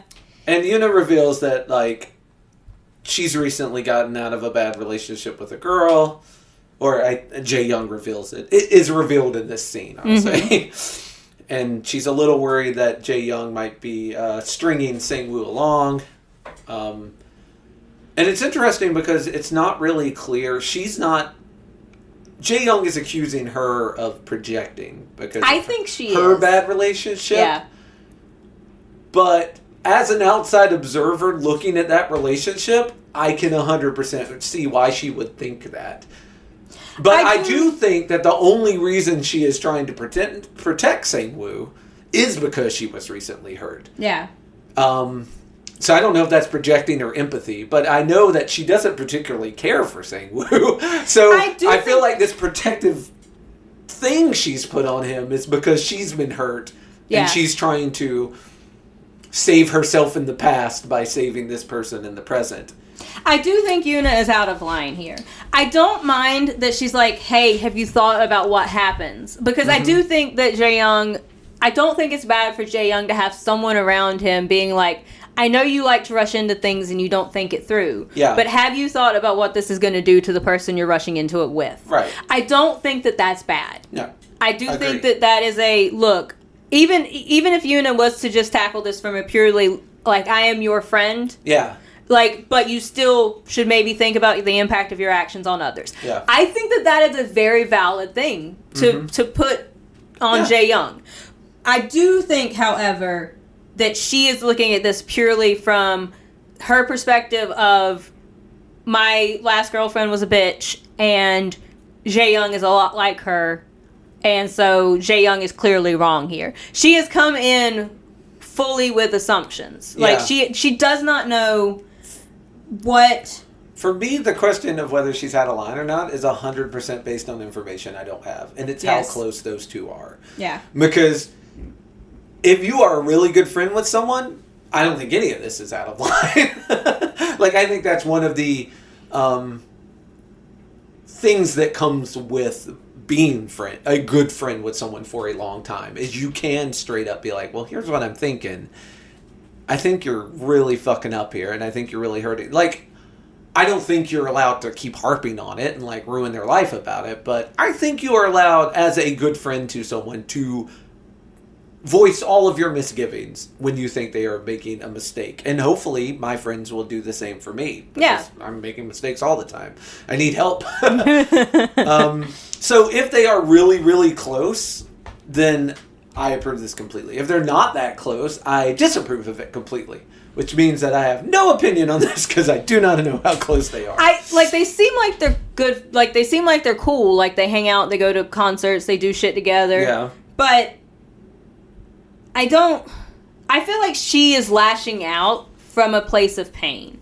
Like, and what's next? You just take off to study abroad after having your fun. I know his type. He'll never be the same again if you do that. Yeah. I think that she ain't wrong there, though. She's not, but I do think she is lashing out in a place because, like, she doesn't know that Jae Young plans on just taking off. Yeah, they could try to do a long distance thing. It's true. And Jae Young says that he's like, well, how do you know he's not going to leave me? Yeah, and she's like, I like your answer. It's basically just, well, look at him. I mean, she says it in more words, but basically, like Jae Young, you've left everyone ever. Like, it's not. He does crazy. have a habit. Yeah, it's not crazy of me to think you're going to do the thing that you've done every single time again. But she doesn't know. She doesn't, and she's just assuming. She doesn't give him the benefit of the doubt, which I feel like, again, based on their friendship level, she should have done. Yeah. And Jae Young's like, look, not everyone's an asshole. It's just that you always end up choosing one. Yeah. Which maybe that's fair. Yeah. But I feel like she's lashing out from a place of pain. Yeah. And she's using Sang-woo and Jae Young as sort of proxies for her and her ex-girlfriend. Yeah. Because later when she gives Sang-woo advice, she also does that just from a place of what she wishes she could have gotten done for her. Yes. Yeah. Oh, I definitely think, like, there's a proxy situation here. and definitely lashing out from a place of pain and trying to be protective from a place of trying to keep someone else from getting hurt the way she was. Mm-hmm. That is all. Yeah, I 100% agree with all of that. But she eventually kind of gives up the conversation and is like, you know what, you guys can have the room. I'm done working for today. Like, I'm out. Which that is how episode 60 ends. Yeah, Sang-woo, she's like, eventually they do cut off the conversation, but she's like, sigh, poor Sang-woo never dated anyone pure as snow, and this fuckboy here's got him. Yeah. And Jae Young's like, he's the one who's got me. I'm the one I'm the gasping fish who bit the bait. Yeah, if either of you could figure out that both of those things can be true, you'd be a lot happier. So much better off. So, and he's not just some dweeb, you know. He told me he's had a girlfriend. I can't imagine what that must have been like. Yes. I also need to know what Sang-woo's and his girlfriend. I found that hard to believe. If you recall when he mentioned that he'd had girlfriends and had sex, I was like, has he? Is he telling the truth? My brain can't even wrap around that concept. I feel like him having a girlfriend, if he thinks like a date is just going to the movies, maybe it was as simple as like he went out to the movies with But he someone. has also claimed to have had sex, so that's the part that I find. I don't know. Yeah. I mean, although maybe it was if there's any incels listening to this podcast, hey, look, that's the bar, my man. Yeah, Sang-woo can do it. There's hope for you all. No, yeah, I do wonder what that relationship looked like. And again, we spend this whole arc with Jae Young's family, and they could have done a flashback to what Sang-woo was like with his girlfriend. I'm much more interested in that curious about than that. I am characters we meet for 3 pages and then never see again. Yeah. But yeah, we go on to chapter 61, and Jae Young is sad that he's working. He's watching the sunset. He's like, it's a beautiful day for us to be working. And he eventually talks Sang-woo into stopping work. Yep. Yeah. So that they can go play basketball. Some b-ball. Little basketball. And Sang-woo could not avoid it. No. And then they go to the theater room to get the basketball. In this country, basketballs had to be checked out like guns. You can't just have one. You have to go. But yeah, he goes to the theater room to get the basketball that they keep in the theater room? ? Yeah, all of the theater kids are like, hey, come join us for our last performance. You're a big draw. Come on. Yeah, we need you to sell tickets, basically, because you're the most popular man in the world. The blackaholic makes a reappearance because the girl tries to bribe him with it, and he's like, I don't like it. It's that coffee you love, because I know, because you were drinking it all the time for a month. And he's like... No. Yeah. And I'm kind of glad that came back to bite him on the ass. It was really funny. Yeah. That was a great callback. I said that shit must be really bad because they're college students. And there's free coffee hanging If around. you're turning down free shit as a college student, although technically not free, it comes with a unspoken agreement to be in your play. Like that coffee had so many chains attached, you probably couldn't lift it. So Jae Young eventually makes it out of the theater room, like running the fucking gauntlet. Yeah, as he shuts the door, people are still yelling shit at him about like it's your last semester. Don't you want to make memories with the theater to put Clint? Yeah. Yeah. So he asks if Sang-woo basically asks for an explanation, and Jae Young's like, they wanted me to be in their play. I did it last year. It's basically just like a 5-minute cameo, and Jae Young, like, Sang-woo was like, I would like to have seen you on stage. Yeah. So. But now it's time for some fucking b-ball. Playing to 10 points. Sport. Yeah. So they play basketball basically as a time for Jae Young to reflect on how fucked he is and how deep in love he is. Mm-hmm. Basketball is a cover to be reflective of your feelings. The only time I'll give a shit about sports. Winner gets a wish, which is amazing. Yeah. Like, how I would love to play basketball with a wish on the line, because, man, I got dreams. And this I found very funny. First of all, fucking Jae Young is playing basketball in sandals. Go fuck yourself. Like, oh my god. Like, yeah, whatever. But this is kind of weird because it felt like the Tekken tournament in reverse.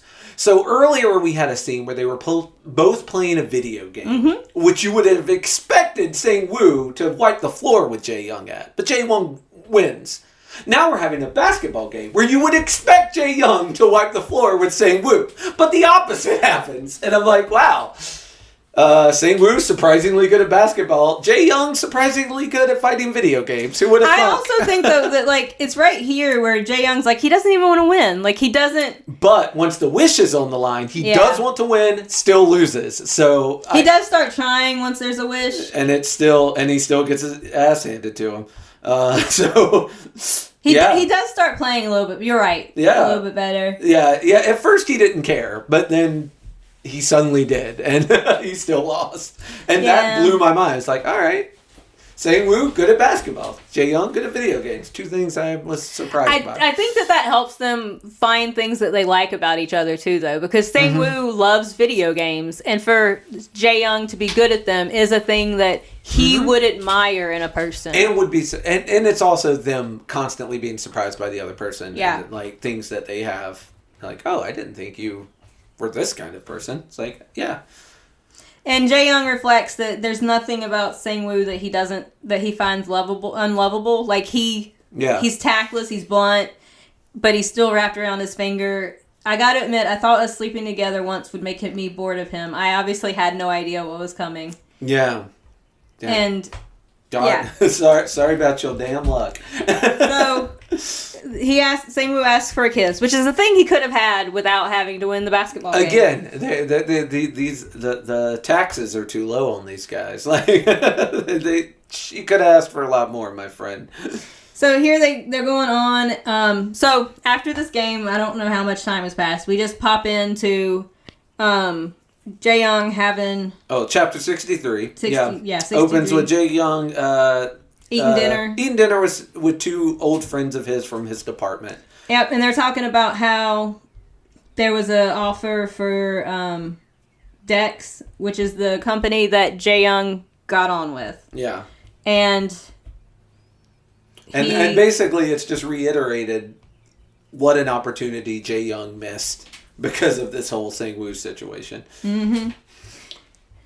So they're going back and forth. And One of his friends wants him to hook him up with Yuna, and he's like, "You are barking up the wrong tree, dude." Yuna, and I don't know if that's because she's not Yuna bi. Gay. I think Yuna's gay. Yeah, okay. I kind of wondered if she was bi or gay.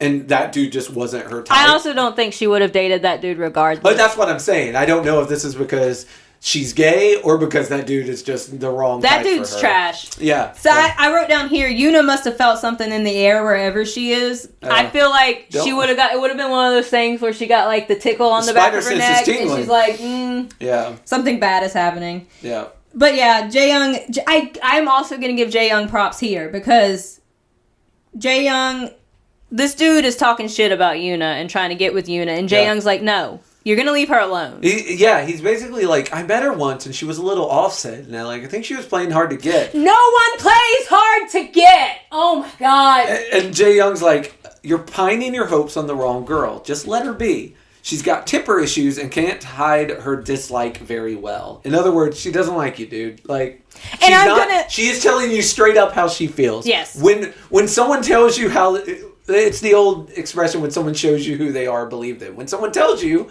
how they feel, believe them. And like I said, I give Jae-young props here because he does straight up defend Yuna. He's like, she doesn't like you. This is not going to go the way you want it to.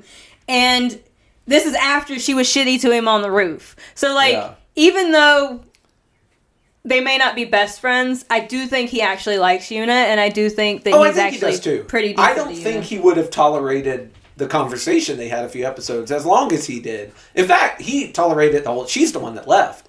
Like, I don't think he would have let someone talk to him that way that he wasn't relatively good friends with. But here's the part where I'm not sure if she's gay or bi. He says, you're so not her type. She and I both look for similar traits in people. Great fashion sense, socially tactful, and mature. He's thinking that. He does not mention anywhere. Well, she did just have a girlfriend. Mm-hmm. I am pretty sure that, I think she's gay. Yeah, she very well might be. It's just like, when he's thinking about the traits she looks for in people, sex is not one of the things he mentions, which is the only thing that would lead me to believe that maybe and the secret hope that I can one day marry her. Those are the only two things that keep me from being. Well, I think he said people because. Well, he says that part out loud, but the part he's thinking is the part that. Well, yeah. Oh no, he does. He's thinking people too. Yeah. I'm sorry. I think you're not her type could go either way, but I think the reason he says people is because he knows he goes both ways. Yeah. And he is also at the same time reflecting on how Sang-woo is none of those things. Right. He's like fashion sense depressing, social skills none, baby maturity, baby learning to walk. Yeah. But he's getting there slowly but surely. But yeah, I do again want to give credit where credit is due. Yeah. He does not throw Yuna to these wolves. No, he does not. He's like, she doesn't like you. She's not going to pretend to like you. Yeah. You're gonna have a miserable time. Don't waste your time. Yeah. And I enjoyed that. Yeah. But he runs to the restroom and leaves his phone, which is something that lots of characters do in this, and I have never done once in my life, and never will. Phone rings, and what was it labeled as? Baby. Yeah, baby.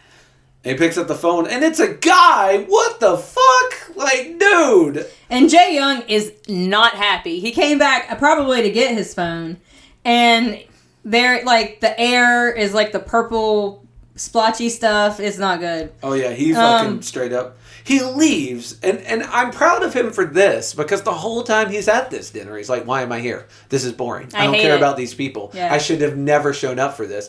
And the reason he did is because there was supposed to be one more person there who he actually did like, but that person got held up by his girlfriend. Go fig. And so only the two people he didn't have anything in common with showed up. And sometimes that happens. And, he should have exited gracefully, like, before it even got this far. But at this point, he's like, why the fuck am I doing this? Life's too fucking short. And you guys don't want to be here. And I'm not having a good time. And you snooping on my phone's the last straw. I'm out.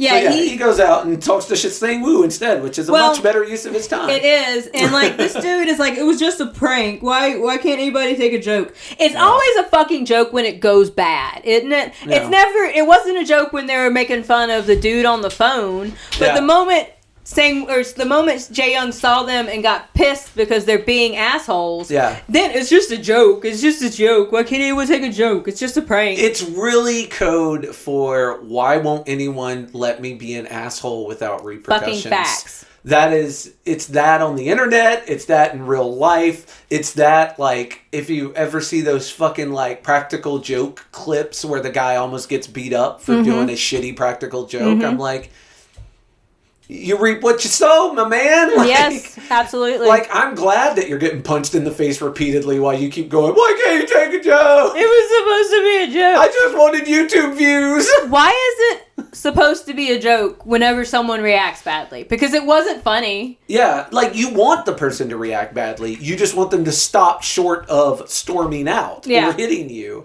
And when they don't, all of a sudden it's, you can't take a joke. As opposed to, you were just being a shithead. Like, you were being a shithead and I refused to sit here and tolerate it. Yep. That's actually great for me. Yes. Like, that actually shows a lot of maturity for me. I have some self-respect. God damn, what a novel notion. Yeah. Like, I thought of this one myself. Leaving. Yeah. So, Jae-young hops into a cab and he's talking to Sang-woo on the phone. And they're being all flirty and cute and like... He knows that Sang-woo just got off work. So he's actually going to... Well, he's going probably, like, halfway between work and home. Yeah. Yeah, so he has the taxi drop him off. And he's sneaking up behind Jae-young while still talking to him on the phone. Yeah, it's really cute because they're talking back and forth. And Jae-young asks him what he's going to do for the rest of the night. And Sang-woo's like, I'm probably going to play some video games. And Jae-young's like, hell yeah. You go and browse that secret stash of yours? The Jae-young Jang files, I mean. Why you teasing, bro? Why you teasing? And then Sang-woo's like, you know... You get in my dick hard, and then you're not going to do anything about it. And that's really shitty of you, man. Yeah. Sang-woo then hangs up on Jae-young, who then sneaks up behind him and grabs him around the waist. I think it's really funny because he pulls the phone away from his head, and he doesn't actually hang up. He just kind of stares at it for a minute. Yeah. Like he's trying to decide if he's actually going to hang up. Yeah. And in that time, Jae-young comes up behind him. Attack from behind, which... Considering Sang-woo's black belt in judo or whatever, Jae-young's lucky he didn't get, like, over-the-shoulder tossed or a full Nelson. I think he knew who it was. Yeah, I think he figured it out real quick. Yeah. Before he attacked. Because, they nuzzle. So this part is actually animated and is in some of the shorts for what you can watch for the actual animated parts of Semantic Error. And it's so... Like, it's hot here. Mm-hmm. It is hotter when you watch the animation on YouTube. Yeah. So, they make out. There's a bunch of kissing and touching. Sang-woo once again wants to take a shower. And Jae-young's like, Jesus Christ, with the showers already. Like, let's just fucking do this shit. Yep. And sure enough, they just fucking do this shit. Yes, they do. There's a lot of heavy petting and all that stuff. They make it back to the bedroom and... Sang-woo was like on top of him, and I'm just enjoying all the art here. And then we get back, and then we get a nice little blowjob. Yeah. Dude on dude blowjobs are my favorite thing. Noted. He's and Jae-young is good at it apparently, and Sang-woo is like, what the heck? It's just another thing that Jae-young is naturally good at apparently. Yeah. Well. And this is the first time Jae-young's done myself, but just thinking about it, like, as a guy, you would probably know what a guy wanted from a blowjob and be properly able to provide such things. Shout out in the comments if you are a gay man who's had a bad blowjob. Let me know. I mean, I'm sure there are bad blowjobs, but this is the first time Jae-young's actually done this for somebody. It's kind of fun. I like that. Yeah. Then there's a quick scare about condoms, but Sang-woo has them. I'm very proud. I actually think that this is Sang-woo. Honestly, though, Sang-woo's doing as he should in providing protection too. Mm-hmm. Like, even like as a woman, it's still important that if you're going to be having sex with people, you provide condoms as well. You should always have stuff with you. I think always. Like, yeah. There should be protection. Yeah. Agreed. So Jae-young wants to have sex, but he doesn't have any protection, and he's thinking like, I need to go get protection, and that's gonna be 20 minutes, and blah blah blah blah. Sang-woo pops out some condoms, and they proceed to have a good old time, and they apparently also had shower sex, which we were not given, and I take that personally. Yes, well, I'm kind of glad because my scrolling finger was getting very tired as I breezed through all this, or romantic, sexy time. This is how I feel during fight scenes. I understand. Yeah, we are. That has brought us closer together and understanding of each other. So, Sang-woo was like, Sang-woo destroyed his t-shirt, and he's saying, hey, I'm sorry, how much was it, $20? And Jae-young's like, don't worry about it, because it was apparently $200 and limited edition. As someone who spent a great deal of money on a collection of Uniqlo Final Fantasy limited edition t-shirts, I could not judge this as much as I'd like to. Because I'd like to judge it 100%. Like, but being guilty of the same sin. Yeah. There's that Macklemore song about the thrift store where he talks about someone spending a bunch of money on a t-shirt and they like kind of seem like a sucker. And I'm like, yeah, sometimes I'm a sucker. I won't deny it. Here's the thing. I am not in any position to be on any kind of high horse about spending money. I regularly make bad decisions. Oh yeah. I don't feel that me buying a limited edition Riddler action figure is any better or worse than a pair of. Well, it's a little better than a pair of Nikes since they're all made in slave shops. But for the most part, they're all the same on like. There is no ethical consumption under capitalism. Yeah, exactly. Like, you're spending $200 on a thing that you could also get for much, much cheaper, no matter which way you cut it. Mm-hmm. So we get a nice little shot of Jae-young being like, I'm going to sleep over and I'm going to sleep in your bed. And Sang-woo's like talking about weight size and limits and stuff. And Sang-woo's like, nope. Or Jae-young's like, nope, we're just going to lay here and go to sleep anyway. Yeah. And so Sang-woo is using this time to be reflective, and he says he never realizes that he was attracted to guys, but now that I've experienced how mind-blowing it is to get laid by one, I'm scared I'll become addicted. And Jae-young's like, so not specifically Jae-young, but just any guy, huh? Any old dick, really. Can't we skip the reality check talk for once? Oh. And he's flashing back to Yuna's confrontation on the roof, and how he wants more and more, and it's not fair to demand that without committing to dating. Hey, that's something you should remember and not forget in 2 episodes. I do also want to point out here, though, that Sang-woo literally didn't say just any dude will do. Yeah. But Jae-young filled that can't help but interpret it through that lens at this point. Yeah. And not ask for any clarification. And Sang-woo asks what's on his mind, and then Jae-young's like, when your birthday is. And he... Liar. Yeah, right? Yep. He points out that Sang-woo's birthday is a symmetrical binary code because it's October 1st, just like him. 1001. Yep. Yeah. And... he's asking what he wants for his birthday, and he's trying to fucking, like... Jae-young, to his credit, is trying to lighten the mood. Yeah. And Sang-woo was like, yeah, well, you won't even be here for my birthday, so... And Jae-young's like, well, does that upset you? And Sang-woo's like, there's still plenty of time to take care of our random urges. Yeah. And... if the issue still persists even after you leave, I'll have to try and find another guy to help me. That is what Sang-woo says to Jae-young while they are in bed together after having probably consummated for the 14th time their relationship that they will neither admit they are having.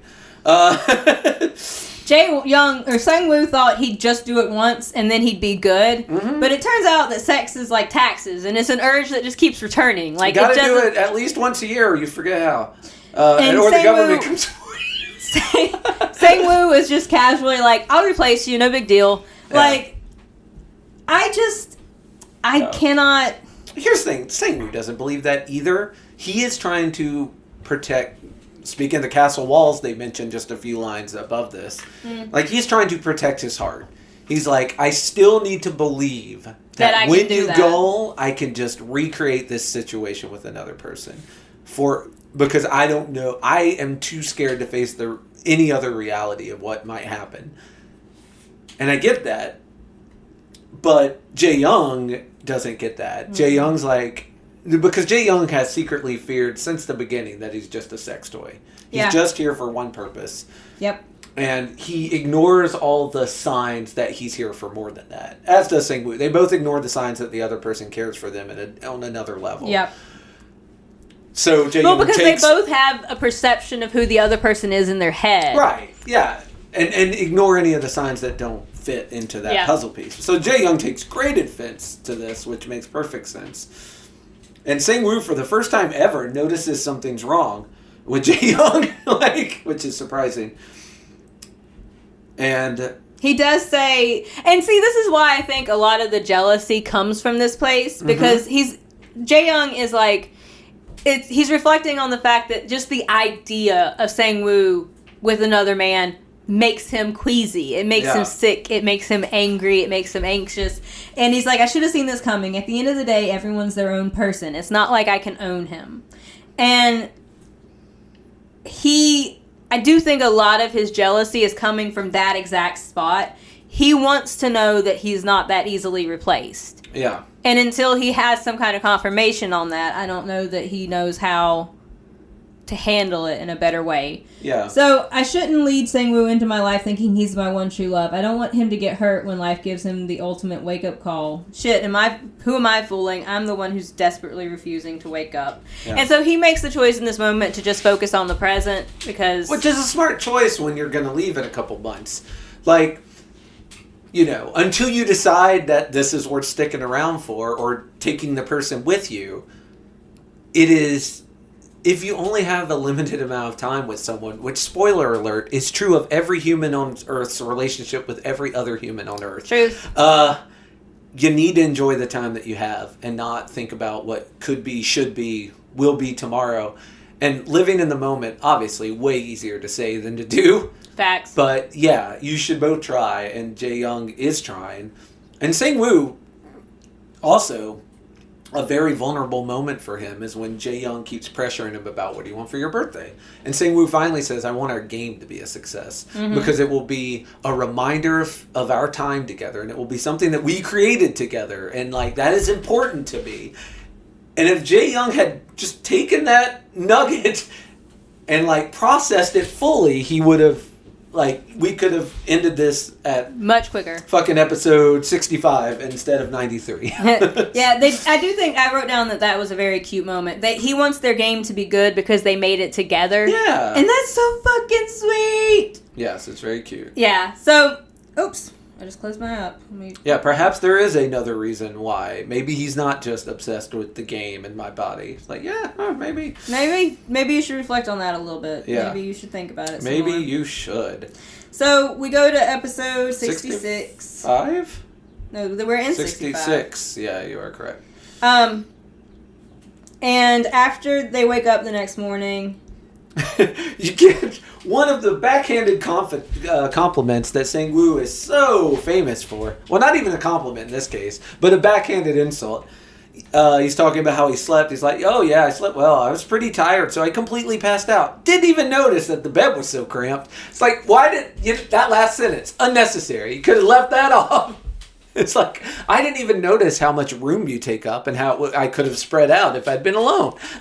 Like, you say you didn't notice that, but you sure did bring it up right here at the beginning. So, he has to kind of blackmail Sang-woo into taking him out to eat. Yep. Which works, though. Like, And this is where Jae-young decides that he needs to get Sang-woo a new wardrobe. Because once again... Jae-young needs to put on some of his clothes.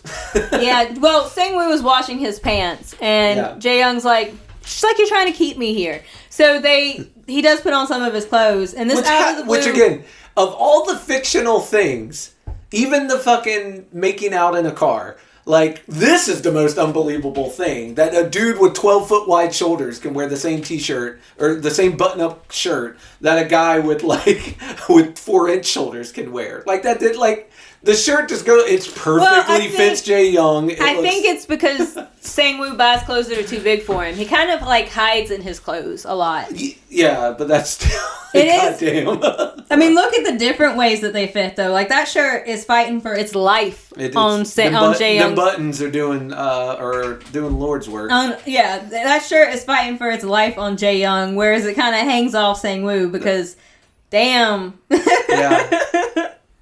That is accurate. And Sang-woo's like, I didn't know my clothes could look so good. Yeah. So they go ahead and go eat, and they're at the mall eating, and It's like, time to go shopping. He decides Jae-young's like, hey, I need some new clothes.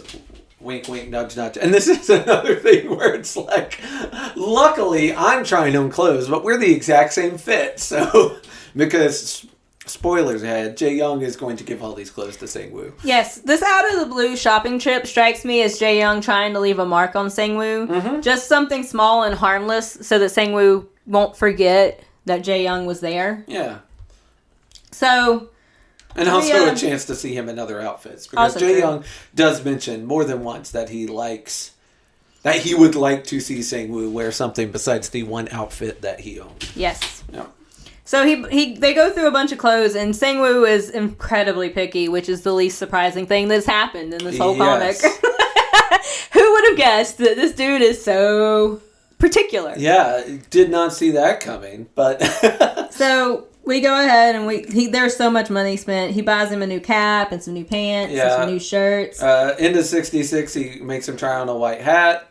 Beginning of 67, we get this whole, I want to see him in different outfits. I also want us to eat all the food together. Like, I want us to have every experience before I leave in a couple months. Yeah. Which is an impossible task, but perfectly understandable. Sang-woo is trying to give the clothes back, but Jae-young refuses. And he tears up the receipt. Yeah. He's like, nope, gotta take them now. See ya, bye. Yeah, bye. And this is when we get the funeral episodes. He gets a call that, like, one of his uncles has died and he needs to show up for the family funeral. Yeah, and he doesn't look super happy about it. Who would? This family is toxic as fuck. Yeah, it's one of those rich families that's constantly worried about losing face. Like, oh, no, I can't do that. That's improper. Blah, blah, blah, blah. And the only one he likes is his grandfather. Which is really fucked up, because grandfather's abusive as fuck. No, they're all, yeah. Like, it's... So... But for me, this felt like any port in a storm, where you have 12 members of your family that are all horrible, and one of them is the least horrible. And you are a child who desperately needs love, affection, acceptance, and you'll take it wherever you get it. You have to go to that one person. This is a fair interpretation. Is that one person. Yeah, this is a fair interpretation of events. So we get to the house because he has to go home for the funeral, and apparently funerals in Korea last about 3 days. It's more like a week. It's a whole thing. We get Jae-young's half-brother from his mom and her new husband, which is a way to say that definitely implies that you don't care too much for any of this. And also that Jae-young is no longer as much in the family as he was, because... It's been 7 months since he's seen his family, and he probably would have waited a whole year if not for this funeral. I mean, he says that, so it's not even questionable. He straight up says, like, I wouldn't have got together to our, like, year-end... reunion if this hadn't happened. I did write down here, Jae-young's mama is pretty, if not very heteronormative. She, Jae-young's like, this is basically a black wedding dress. Yeah. And she says, look at my son, quite the ladies' man. Which, again, she don't even know. No. Jae-young asks how his uncle dies, and she's like, "Oh, it's a stroke and a heart attack." Unsurprising, if you ask me. He always had anger issues. Yeah. Oh my god. Even the people that spend time with, even the family that spends time close to the other family members, don't like any of them. As someone who comes from, in a way, an equally toxic family, like we had a. Kind of a grandmother that kept the family together and made sure that we spent Christmases together and stuff like that. And when she passed away, we just drifted apart because it kind of always felt like we're just none of us really liked each other. Yeah, like we were all vagabonds and scallywags and criminals in our own right, and we could not get along. We were the Arkham inmates. Like we couldn't get along with each other. We were so. If it weren't for that therapist who's doing those mandatory group meetings, we'd never see each other. Once that therapist was, sprayed with fear toxin and jumped off the roof, we didn't have anybody to hold us together, and so we did not. Yeah.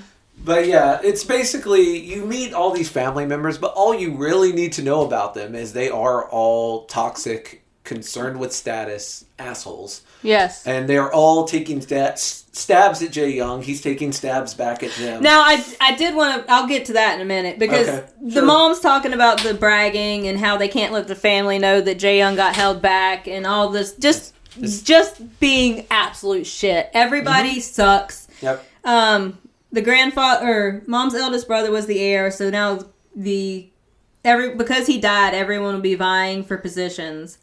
And it is just... Yeah, the vultures... This is all about keeping face. Or the hyenas are circling the corpse. Everybody wants a bite. But Jae-young is Grandpa's favorite. Yeah.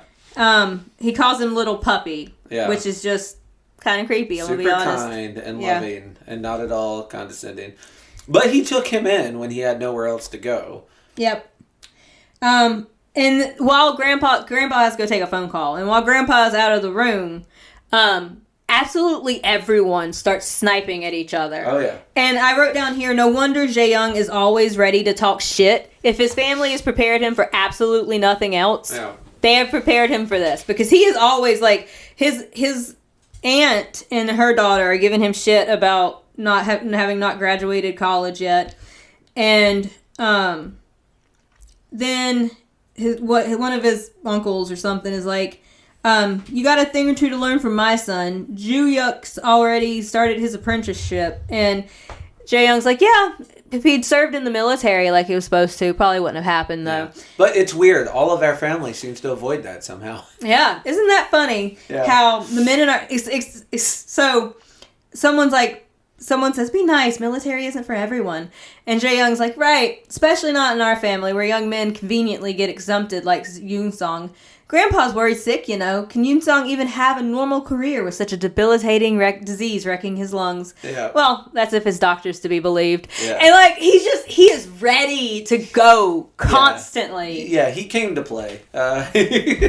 He knew, but it's like that. When you know you're going into this kind of hostile situation, you are bristled and ready for this kind of shit. Although Jae-young mentions that he's a little more high-strung than normal. And he's less adept. It's like being with Sang-woo and being somewhere where he's actually happy and not constantly putting on airs. Yeah, makes those places where he has to put on airs more glaringly obvious and harder to do. Yeah, yes. Which is why he kind of storms out and immediately calls Sang-woo. Yeah, he's like, I'm over this shit. We get this flashback of... Because Grandpa comes back in the room and interrupts the fight, and the uncle's standing up, and so he makes some bullshit excuse, and Jae-young talks about how his grandpa is like an epitome of traditional masculinity and values family and commitment above all else. Yes. And they're talking, because someone made a comment about Jae-young's father. Yeah. We don't see him here, and Jae-young's mother is already remarried. We actually don't establish where his dad went. Yeah. I don't know if he died or if he just ran off or whatever. But is it implied that Jae-young's temper was adopted from his father? Well, it's implied. They're saying he's ill-bred. I actually think he gets his temper from his grandfather. Oh, well, I think someone says he gets it from his father at some point. I didn't mark where it was, but his mom or someone's like... So, his uncle makes a comment about Jae-young needing money from commissions because he's got a useless art degree. Right. And Jae-young knows that uncle owns a cell phone store because his last... gifted to him. Yeah, his last business failed. So he's like, well, you can try selling me some of your phones, Mr. Salesman. This might be your lucky day. I was just thinking of getting a new phone, and you probably need the commission yourself. Yeah. And that makes the uncle spring up, and he calls him an ill-bred little... And then the one of the people say, ignore him, dear. That's just his father's blood in him speaking. The apple doesn't fall far from the tree. Yeah, that's the part I remember. And then the grandfather comes in, and Jae-young is reflecting that his grandfather is set in his patriarchal ways. He sees married daughters as properties of their in-laws and husbands, and only those that bear the Shin name are considered his blood. I was the exception, even though I was the son of his youngest daughter who got divorced. He was still willing to accept me into the family. So, the grandfather took him in, and he was lenient, but he's also abusive. Oh. Like, he slapped Jae-young when Jae-young said something about leaving this toxic family behind. And when he called his eldest uncle a son of a bitch, he grabbed a freaking golf club and gave me a beating I'll never forget. So... Yep. I have no words for how angry that makes me. Yes. But it does work, I guess, because Jae-young sits there with a polite smile, faking it the whole time. Yeah, till he can get out of there. And call Sang-woo. And see how Sang-woo be do. Yeah. He's like, it's only been a day, but I missed the hell out of that kid. And also, after being stressed out and having to deal with all this shit here, he just needs a kind voice. Yes. And Sang-woo is the person that he calls. Tries to be that kind voice. He calls him and they talk, and it helps him calm down. I like this. Yeah. And it's cute. And they end up falling asleep on the phone together. Yeah, they're laughing. They're having a good time. Talking perverted a little. You know, the usual. Jae-young's like, I'm jealous of my own pics. Which one did you use?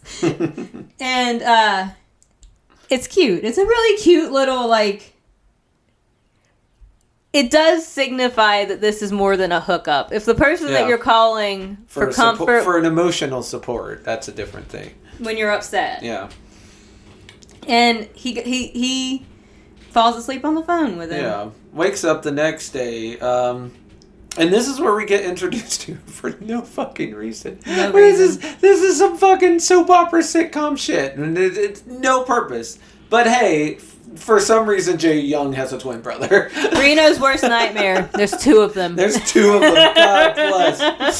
So, quick question. Yeah. Who took in the less evil twin? If abusive dickbag grandpa took in Jae-young, who took in Jae-young? Jae-young may have already been on his own by then. At 13, he may have already had a string of lemonade stands that supported him. Because they don't establish anything about who, like, Jae-young grew up in Grandpa's family. He grew up in Grandpa's house. Grandpa took care of Jae-young badly. But they don't establish where Jae-hong is. Like, they don't... He's just gone. Yeah, that is a good question. It is never established. But they in don't get episode along. 69, it is established that they do not get along. But his brother asks if he can crash with him, which drives Jae-young crazy. He's like, no, you guys at a hotel. You can't crash with me. I can't believe you'd even do this. He's like, just kidding, man. Bro, we're good. I have a place to stay, you fucking idiot. And Jae-young gets... Sang-woo calls Jae-young. Yeah. And there's a meeting of the eyes for the twins. Mm-hmm. And he goes around the corner to talk to him for a little bit. Yeah. And I'm going to give... I'm so proud of Sang-woo here. He saw and recognized an emotion and reacted accordingly. Because he could tell from last night that... are you being bullied? Can I help in some way? Yeah, that Jae-young was having a hard time. And he's like, okay... I'll call him today and make sure he's all right. Which is sweet. Sang-woo's got some fucking growth. I'm very proud of him. Absolutely. So we get that cute little. He says he called with an ulterior motive, but he admits that he's perfectly capable of doing his work without his input. He just wanted to make sure that he's all right, which is adorable. Yeah. After this phone call, Sang-woo goes back around the corner. Well. Sang-woo admits that he doesn't know what to do with himself. It seems like time's going real slow, and he misses him, which makes Jae-young blush, and it's adorable, and I love that for them. Yeah. So, like, he goes back. We get another one of these step elevator things where he's like, maybe they're finally getting on the same page, and then he's like, oh God, what happens when Grandpa figures out that I'm in a relationship with a dude? Is he going to ship me off into a conversion facility? Yeah. Which, again, that's your grandpa. That's the guy you like. That's the one you're fond of. His family's trash. Mm-hmm.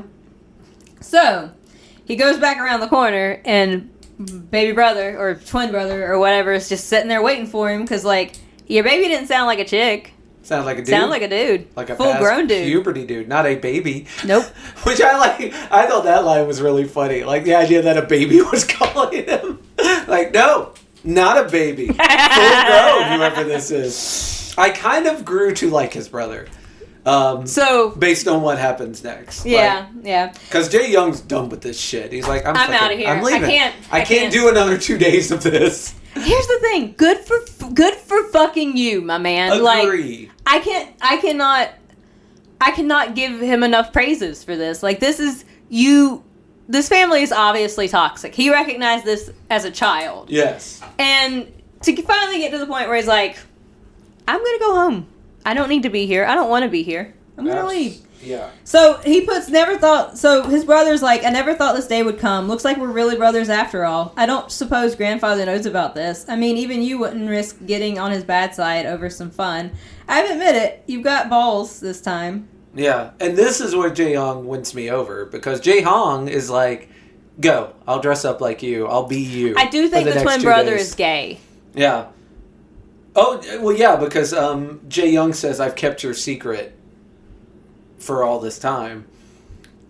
And Jae-young at first is like, I think he's just teasing him, but he's like teasing him with blackmail. Like, Jae-young, I'm going to tell our grandpa, which is very funny because Jae-young also knows that he's gay. Yeah. Like, obviously. I kept your secret. You They're keep this playing. one for me. And I was like, you don't like your brother, but he's coming through for you in the clinch here. He really is. He takes one of Jae-young's suits. Yeah, he literally is like, oh, this suit is trash, but okay. Fine. You I can will go wear home. this suit. You go home, and I will be. No one expects me to be both here. of us at the. Well, no one. No, yeah, he's not even supposed to be there, so he's like, yeah, I'll be you at this funeral and stuff. And I was like, that's very sweet.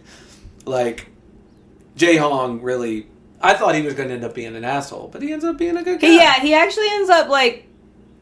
For all the fighting and all of the, like, Jae-young being like, we never really liked each other, there is enough love there for him to be like, look, nobody expects me to be here anyways. I'll take your crappy suit and your shit, and you can go, and I'll be you. And maybe Grandpa will be nice to me for once, because he'll think I'm you. Yeah. I'll get a hug from Grandpa. Maybe Grandpa will give me a hug finally. And I'm like, Jae-young, I know you're all sipping for your grandpa, but, man, Jae-hong's the actual good family member. He's the one you should actually keep a relationship with. And after that, Jae-young knocks on Sang-woo's door. Yeah, and then we at the end of 69, he shows up at Sang-woo's door, and opening of episode 70, surprise! I'm here in a suit. Yep, and Sang-woo really likes him in a suit. Yes. I want that to be established. It's a weird situation where Jae-young's like, I just want to be like held and comforted, and Sang-woo's like, I just want to be fucking. And then we get our animal analogy, which is, I will just go ahead and say it is always a warning sign when you try and understand human behavior by animal behavior. Fucking facts! Like, oh my God, let's talk about alpha wolves for a second. That thing that doesn't even really exist. Like, but of course, Sang-woo is trying to understand his behavior. Individual animals like the black mamba snake versus pack animals like hyenas or elk. And he's trying to figure out where he falls. Sang-woo is basically saying that Jae-young is like, Sang-woo asked what happened and who was bullying him. Yeah. And Jae-young's like, everyone. Every single member of my family. They're all garbage. Except your brother, who you should have shouted out, but okay, fine. And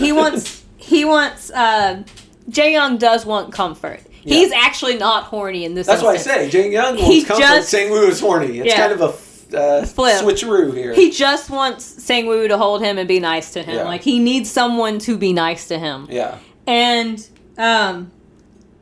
we get a little speech. Because Sang-woo's like, well, in nature, strong organisms tend to be solitary. Which is a lie. It's a fucking lie. Sang-woo, you are wrong. The organisms that are the strongest are the ones who have community. That's not how things work. Yeah. A black mamba may be independent from emerging from an egg, but they're not the top of the fucking food chain, bitch. No. No. That's not how this works. But he is only saying this to make a simile or a metaphor. Is like, Jae-young, it's okay to leave the pack sometimes. Like, if the pack is bad for you, you can leave. Telling him that, like, do you want to stay with your family? Because, no, I don't think you should. No, yeah. This is actually Sang-woo being supportive. Yeah. But his logic is flawed. Yeah. And the thing is, Jae-young isn't going to drop his family to go be a lone wolf. He would be picking a different community. For a different pack. Yeah. It's a found family, not an isolation. Like, that's yeah. Yeah. You're an adult. They can't force you to do what you don't want to do. Yeah. And it does help. And there's more Superman comparisons. Yes, of course. Your family's your kryptonite. He's like, yeah, well, what's your weakness? And of course, Sang-woo, who is extremely unaware, is like, fucking nothing. folks. Nothing. Yeah, it must be nice to be invincible. Yeah. That takes care of the cheering you part. Can we kiss now? Yeah. Like Sang-woo wants to get laid, motherfucker. Right, which doesn't do a lot for Jae Young's belief that Sang-woo's only here for the booty calls. But sure enough, they're laying in bed and trying to. Again, it's kind of like just give me some cuddles, please. Jae Young asks to spend the night. Yep. And he's more than like. Here's the thing, Sang-woo is unaware, but I just think he has a kink for Jae Young in a suit. He doesn't. Yeah.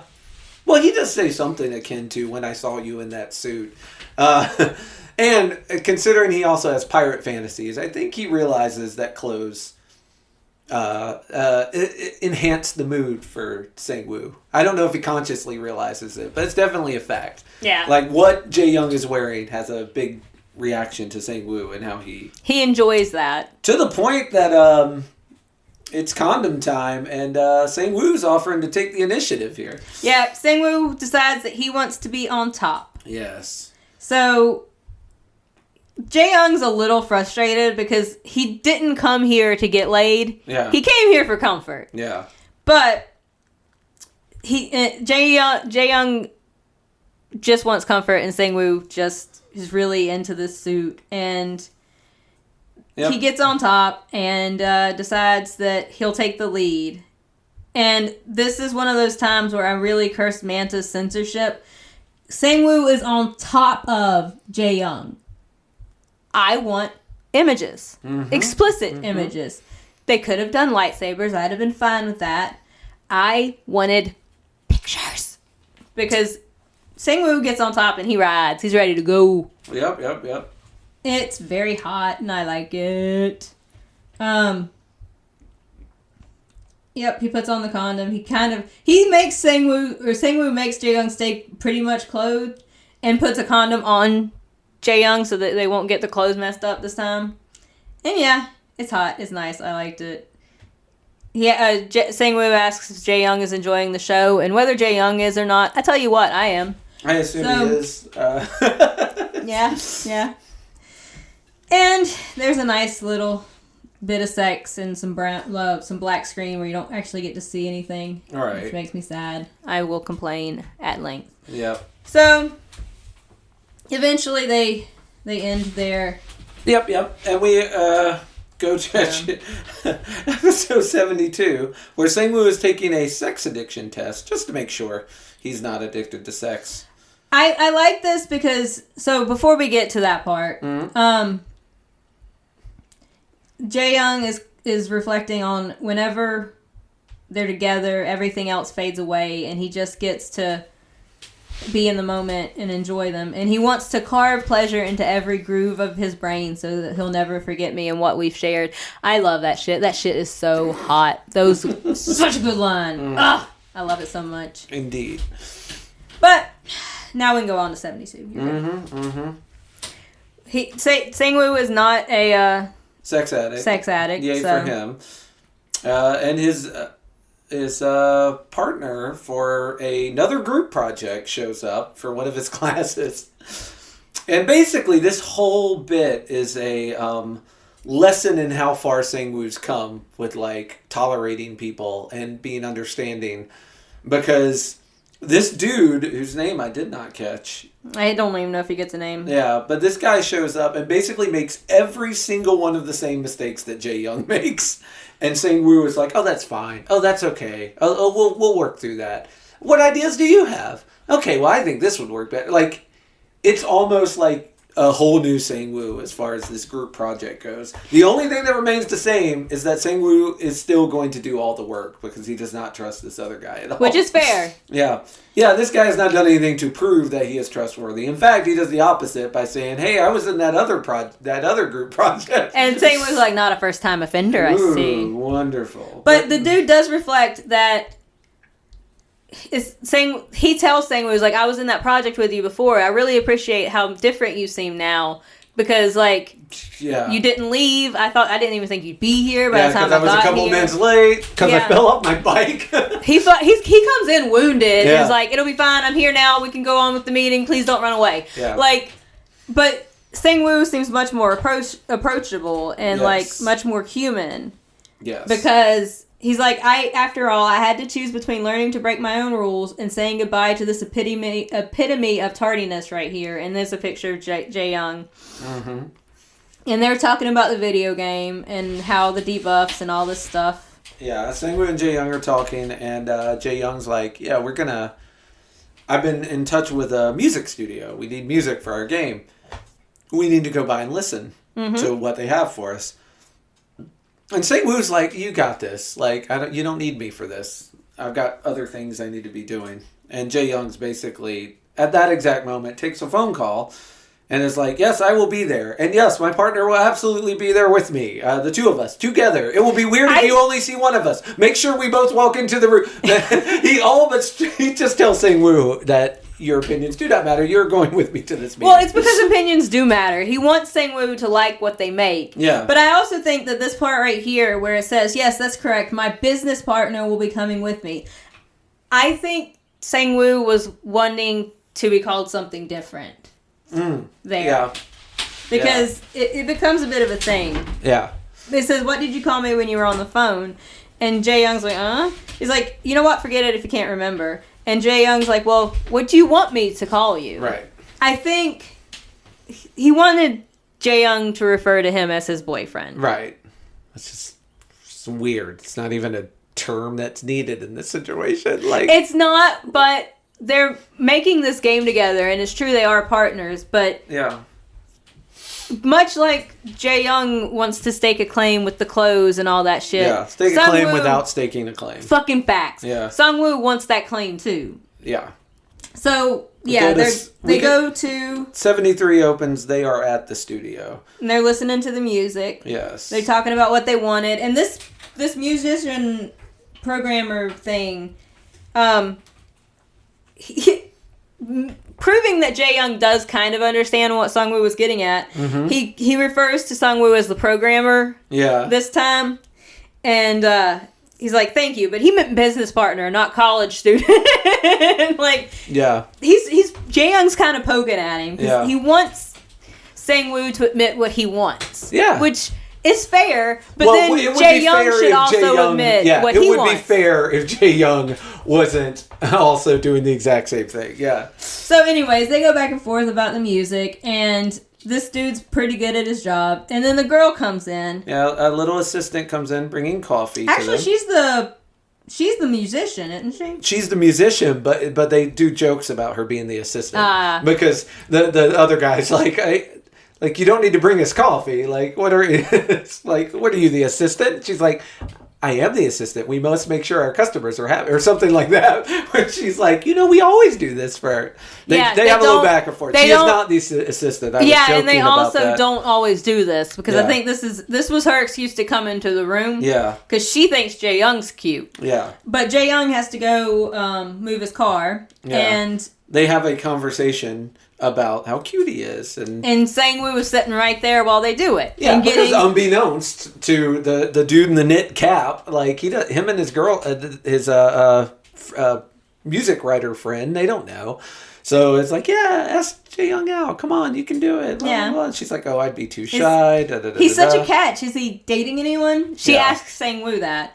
And the dude's like, I knew you had an ulterior motive. Yeah. Like, and Sang-woo fooling nobody. Has to admit that he doesn't have a girlfriend. But he gets that same queasy feeling in that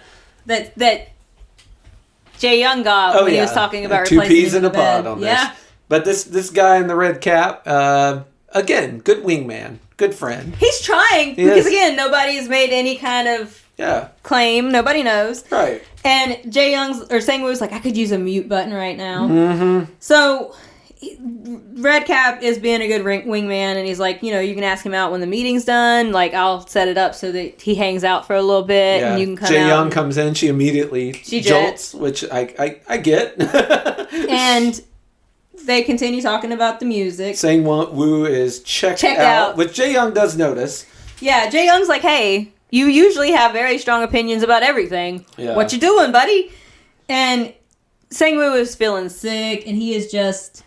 His head is not in this meeting. He is completely gone. And Sang-woo's trying to pull Jae-young out quicker because he's like, maybe we can get out of here before she comes back.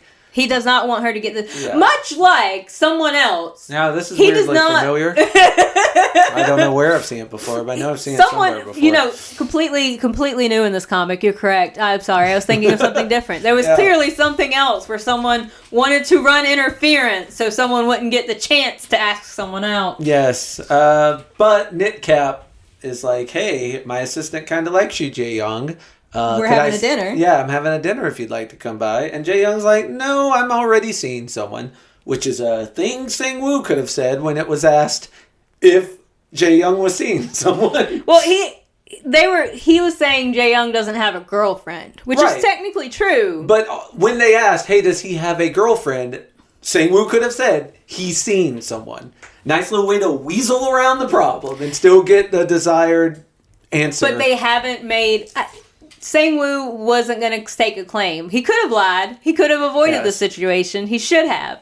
Right. But he did not. And instead, Jae-young's like, nah, I'm already seeing someone. Which, I also want to give Jae-young props here. He did not hesitate. There was no stuttering. There was no checking with Sang-woo first. There was no, looking. He was like, no, I'm seeing someone. Can't do it. Sorry. Yeah. I love that. Good boy. Jae-young gets a solid good boy for that. Yes. Then we get the... first half of issue 74 is just the fucking, who'd you mean when you said that? Who do you think I meant? I wish you'd just say it. I meant you. Obviously I meant you.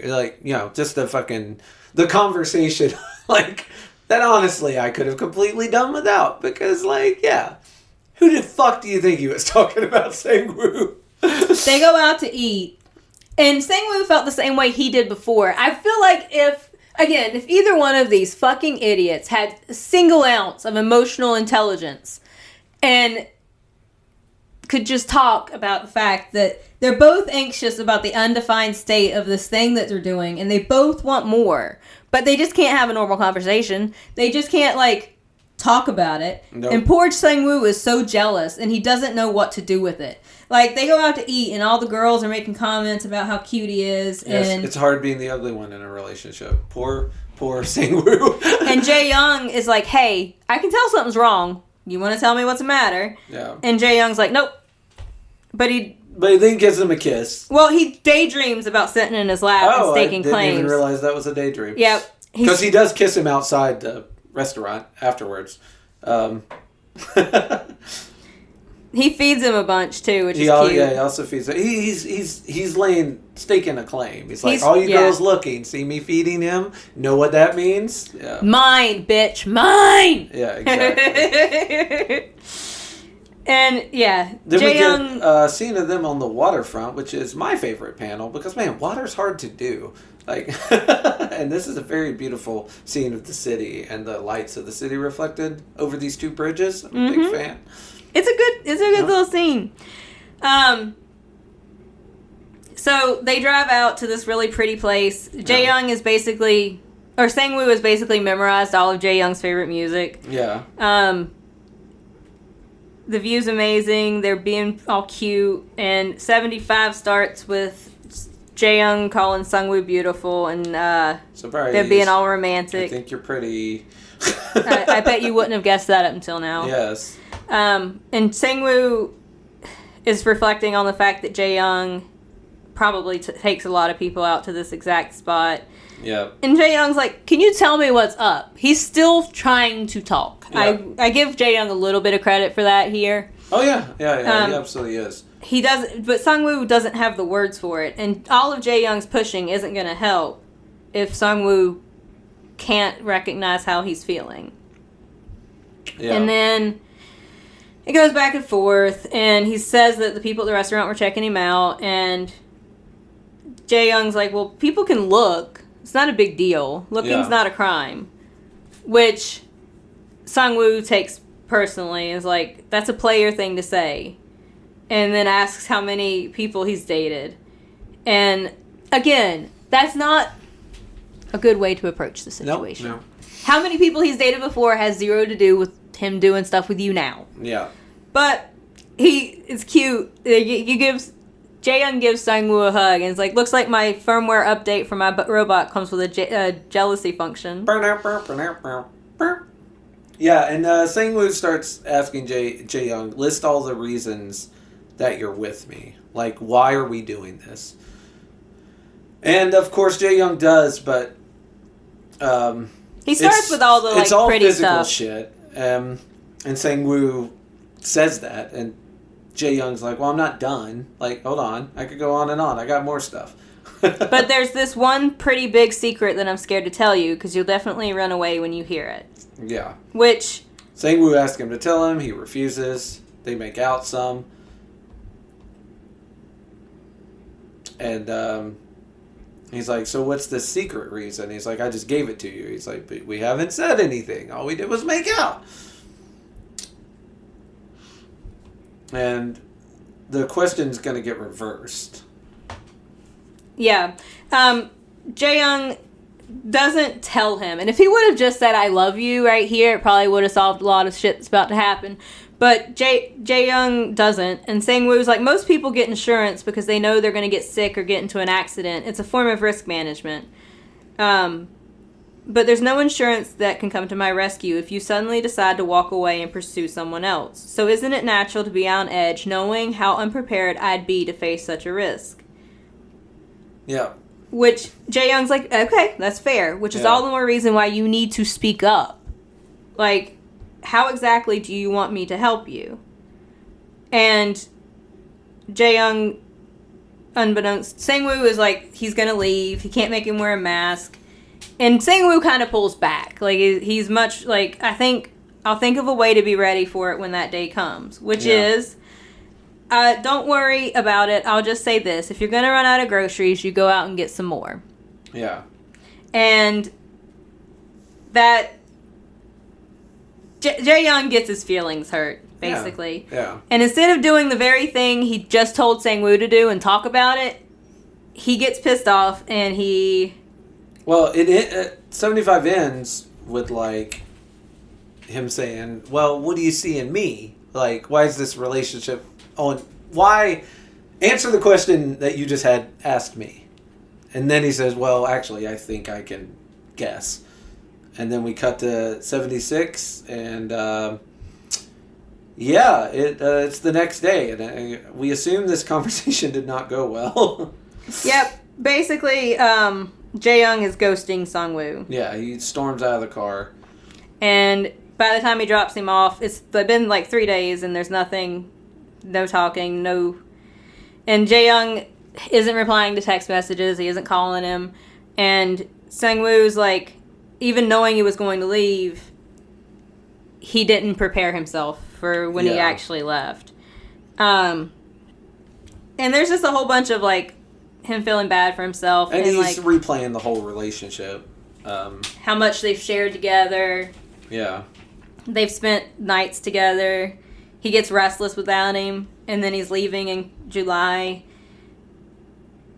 He basically, he's like, I've gotten too complacent. He thought he'd be okay, but he wants him and he's not here. Even if I can get Jae-young to talk these things out with me and continue what we've had going, it'll only stop till he leaves. In July. And then the supply, when the demand outweighs the supply, there'll be no more equilibrium in my life. So he's having no luck, but he is wearing the clothes that... Well, because he's going to their workspace. Yeah, he's hoping to run into him. Jae-young will be there. He is not, but Yuna is, and she's dyed her hair. She's got black hair instead of blonde hair now, which causes Sang-woo to not recognize her. God, man, bless that poor idiot. Yes. Sorry, but do I know you? Yeah. Are you serious? Yeah, which I'm surprised not at all.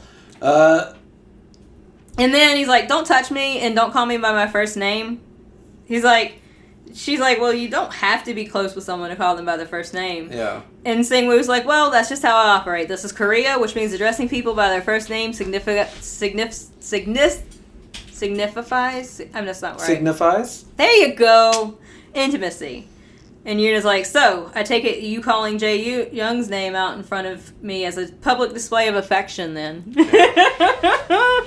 And long story short, she gets him to open up and admit that Jae Young and Sang-woo are over, at least according to Sang-woo. He's thinks like, they are. Well, that's why, yeah, according to Sang-woo, it's over. And Yuna's kind of patting herself on the back like, yep, I saw this one coming. I knew it! But then she sees how sad he is, and she's like, she goes into protective mama mode. And it's sort of I have a scheme that will either get him back or put the nail in this coffin one. I'm giving it like 99% or 95% chances of success. To give her some credit, because Sang-woo asks about Jae Young's past lovers, and Yuna's like, prying into his past love life won't do you any good. Yeah. So at the very least, I will give her that she is pointing out that, hey, and Jae Young's like, or Sang-woo's like, what? You can make predictions about the future based on the past. Yeah. And Yuna's only known him for 2 years, but then she goes through all of his girlfriends and how they were all older than him. They didn't last very long. One of them, she says, she slapped him, then dumped him in the quad. It was satisfying to watch. There was a flight attendant. He brought her here once, and boy, was she gorgeous. Yuna is gay, and I'm here for it. I mean, yes. They broke up. At the very least, gay. They broke up. But basically, they all last like 2 or 3 months. There's a journalist, a model. Everyone he dates is super pretty. Yeah. He seems to have a thing for women around his age or older with art, business, and humanity backgrounds. But none of those relationships really lasted. Yeah. And Sang-woo asks why they break up. And he's like, that guy, I don't know. He just doesn't usually treat his relationships seriously, and Yuna thinks he breaks up with him because he gets bored. But yeah, she has a conniving scheme, and I wrote down here. She tells Sang-woo she thinks he's different, and that because he's not like any of the others, and then she comes up with like a conniving scheme. Little plot. I wrote down here, my girl Yuna, my poor stupid interfering idiot Yuna. Oh. Stop poking your fucking nose in where it doesn't belong. I think this is a good one. I hate this so much. This is such a good idea. The first time that I read this, right, when it got to this point where she's talking about her plan is to make Jae Young jealous. Like that's the whole scheme. That's the whole notion. That's the whole idea. Yep. I had to stop reading it until the issues came out and we were past this point so that I could speed read through this shit. Because I hate it. Oh. I hate it with such fucking passion. It made me so angry. This is, for me, this was, when you're dealing with children, you have to play childish games. And I'm here for it. So, basically, Sang-woo is thinking of using his body to make Jae Young interested in him again. And Yuna... But Sang-woo's also like, if it's inevitable, it's just putting off the inevitable. And Yuna's like, that's true, but you still have some time left, and you could make the most out of that and create good memories, because otherwise you'll regret it. And Sang-woo's like, what a weirdo. She's genuinely upset for me, even though this is none of her business. Yes. Again, empathy is not a term Sang-woo has ever understood. So yeah, we get a scheme. We implement the plan, which is basically to make him all pretty. Make him pretty, and then to go out to like the bar scene of town. Mm-hmm. Yuna will let it be known to Jae Young that this is happening, and then Sang-woo ignores the first 2 phone calls, picks up on the third, and then things should take a logical course from there. It's a plan. Really, though, Jae Young could have copped to being in love with him in the car and avoided some of this. Oh, yeah. I mean, they both could have avoided a lot of this. And I also really like Yuna, and I know she means well, but I really wish she wouldn't. Like, Here's the thing. This does not work, but I don't think it was a bad plan. Again, this was a stupid plan. It was a fine plan. It didn't work. It was never going to end well. You're dealing with morons. It is a plan that is perfect for two morons. And Yuna is dealing with two morons. And ergo, I think it was a good plan. She did not know that a weird rapey dude was going to show up. She did not know that fucking Sang-woo was going to leave his phone on silent till 10. Like, none of this... Like, first of all, I don't think it's fair to judge her plan because fucking Sang-woo didn't do it, right? Sang-woo did not execute her plan. He fucking executed this weird amalgam of stupidity. Like, went to the bar with... Her plan was bad. Look, here's the thing. He went to the bar with a 10% phone life. That alone is that was a bad idea. But yeah, Jae-young, basically... Jae-young... So, the next chapter cuts to Jae-young's perspective. And he's... basically upset that he's let Sang-woo pull him around like this and all this shit. And he's thinking that he'll be fine without Sang-woo, but Sang-woo will miss him. Which is not true. 4 days in and he's already regretting this. Yeah. And he wants to tell... So he's decided that he's going to tell Sang-woo that he's in love with him and put an end to this shit. Right. So this collides with Sang-woo's stupid ass plan that Yuna gave him to go make him jealous. Now, basically, he's on the fucking train. And his phone's about to die. Yeah. The first time that Jae-young calls him. Yeah. That is when this should have stopped. Right there. I mean... Right there, because if you wanted Jae-young to talk to you, and Jae-young is making an effort to connect and talk to you, go the fuck home and talk to Jae-young. Sure. This whole plan was stupid. It was not stupid. He knows it's stupid. He admits the first thing is that he admits that it's stupid. Jae-young calls before he ever starts implementing the plan. Right. But go home. Yuna couldn't have known that. That's my point, though. Once Sang-woo saw that phone call, he should have gone home. Right. But instead he called Yuna and asked her what he should do. And Yuna says, yeah, no. Again, stupid plan. I don't know. It was always going to end badly. Fuck him. He ghosted you for 4 days. You don't pick up on the first ring. Fuck him. No. There was 2 phone calls and 2 text messages. Oh my gosh, twice? After 4 days? My heart is pitter-pattering. You can go talk. No. You don't have to do this. You could. Or you could go out and try and have a good time. And he doesn't have a good time. He has a bad time. And he deserves to have a bad time. That's why I said try. He deserves to have a bad time. Wow. That seems unfair. I was so angry. He ain't in no committed relationship. Ain't no chains on him. Mm-hmm. Agree to disagree. We go into 79 and...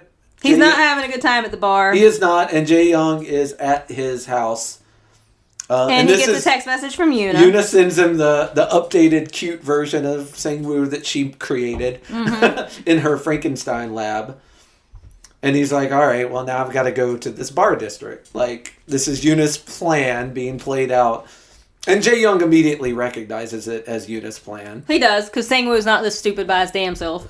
Yes, he shows up at the club. And Jae-young has called him 36 times. Yes.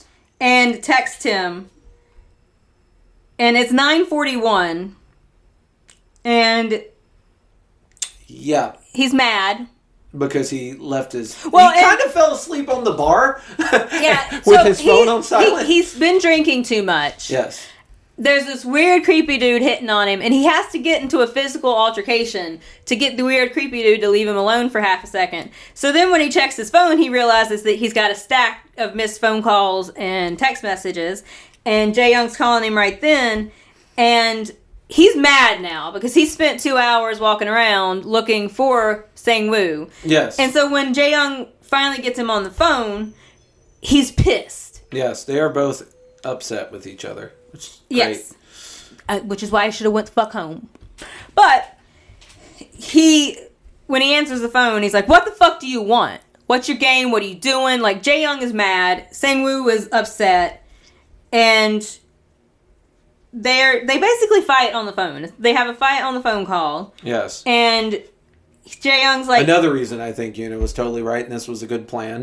The only mistake was that after this phone call, Sang-woo still for some reason ended up with Jae-young. Because I think, if nothing else, this was a perfect plan by Yuna to show Sang-woo that Jae-young's a goddamn psychopath and you should stay the fuck away from him. The amount of like creepy ass threats that happened in this phone conversation, like, these aren't just red flags. These are red alarm bells that are just blinking and ringing to the point like... I don't blame Jae-young for being mad, actually. There's a difference between being mad and threatening harm to someone. And there are threats of harm here. More than one, I might add. Like, Jesus Christ. Yeah. And then, of course, unfortunately, nothing gets resolved because Sang-woo's phone dies. Because, again, he went out with a fucking 12%. I would have turned around at that point. I would have been like, no, this plan's not going to work if my phone dies. Obviously. Instead, he gets another drink. Yeah, they yell at each other. And then his phone dies. And then he asks for another drink. And he proceeds to get even more wasted. Like you weren't just falling asleep on the bar. Yeah, like, you know what will fix that? Another drink. And he kind of ends up in the hallway. Yeah, like... or in the alley, kind of slumped over, yeah. Thinking about Jae-young and the different ways that he misses him and all of that jazz. He tried to call before he left the bar, but it was a busy signal. And the creepy dude has followed him out of the bar, which is just fucking wonderful. Yeah. And he tries to make something happen with him, but he immediately regrets it. And Mr. fucking weird dude is not taking no for an answer. He bites him on the neck. Yeah. And he tastes wrong and he smells bad and he just keeps on trying. It's just not happening. Sang-woo is showing that he is not interested. He's pushing him away. He tells him to stop following him. Oh, yeah. This dude goes full, like... he goes full sexual rapist. assault. Yeah, he goes full rapist over here. To the point that Sang-woo is running. Yeah. And he catches him and straight up tells him he's just going to beat the shit out of him now. Yeah, you should. He did not like his advances getting... Karma's a bitch, huh? Yeah. Blame yourself for getting on my nerves. You could have played along when I was still willing to be nice. And so he goes to punch him, and Sang-woo... I actually really like this part because Sang-woo... I wrote this down. Sang-woo... Oh, I wrote down here, men are stupid and I don't respect them. Haha. So... Seems a little of a blanket statement. I don't respect these two, or three, or... I haven't found the man I respect in this yet. So there was a thing here where one of this dude's saying that he's playing hard to get. I am convinced that no one plays hard to get. Yeah. It is something that men have made up to make themselves feel better. It is not a real thing. It does not fucking happen. If you think someone is playing hard to get, there's a 200% chance that she's just not into you. It's also like, that feels bad to me because, like, let's say you think a girl's playing hard to get and you fucking, like, just double and triple down and you win by attrition. How does that even feel good? Like, yeah, I just kept bothering. Like, people tell that story like it's a romantic marriage story. Like, she said no, but I bothered her for 12 months and now we're married. And I'm like, that sucks, dude. Like, you attritioned her into marrying you. Yep. That sounds horrible. No one plays hard to get. That sounds fucking horrible. I do want to reflect, because in that bar scene, he says he's playing hard to get. And I'm like, no one plays hard to get. It's not a real thing. Stop saying that. Stop doing that. And Sang-woo relies on tests saying he's normal. As someone who is also not normal, if you have to take that many tests about it, buddy, you are not normal. That is not... Yeah, he gets nasty. I do like that Sang-woo can hold his own in a fight. I like that there's not excessive white knighting. Because even before anything else happens, they get into a fight in front of the police station. Yeah. He's getting ready to get punched. Well, it's funny. Sang-woo isn't fighting back more because he's worried about also getting charged. So, but Jae-young is not. Jae-young... Because he comes in kicking dude in the face. Comes in, kicks the dude's ass, picks up Sang-woo to carry him home, but notices that Sang-woo has a hickey, but which we assume is the bite mark that dude put on him. And he wants to check and see if he's got any other marks, and Jae-young's pissed. Who wouldn't be? I don't blame him. But he wants answers to, like, he's been running around trying to find Sang-woo. He wants to know, like, he asked random strangers where he was. He's been looking for him. And he's like, am I just someone you can fuck with on a whim? Like, what do you... Sang-woo says, yeah, I've grown out of you. Which, of course, he's just drunk. This is just drunk talk. Jae-young counters with, I'm warning you. Keep pushing my buttons, and you don't know what I'll do. Again, Jae-young, goddamn, you're hard to like. Like, for me. Like, God, Jesus Christ. Like, and Sang-woo, surprising to no one, wants to get the fuck out of the car. And boy, do I get that. Like, I love vague threats as much as the next guy. Sang-woo is taunting him. So he deserves it? This is dangerous ice you're walking on, Cecilia.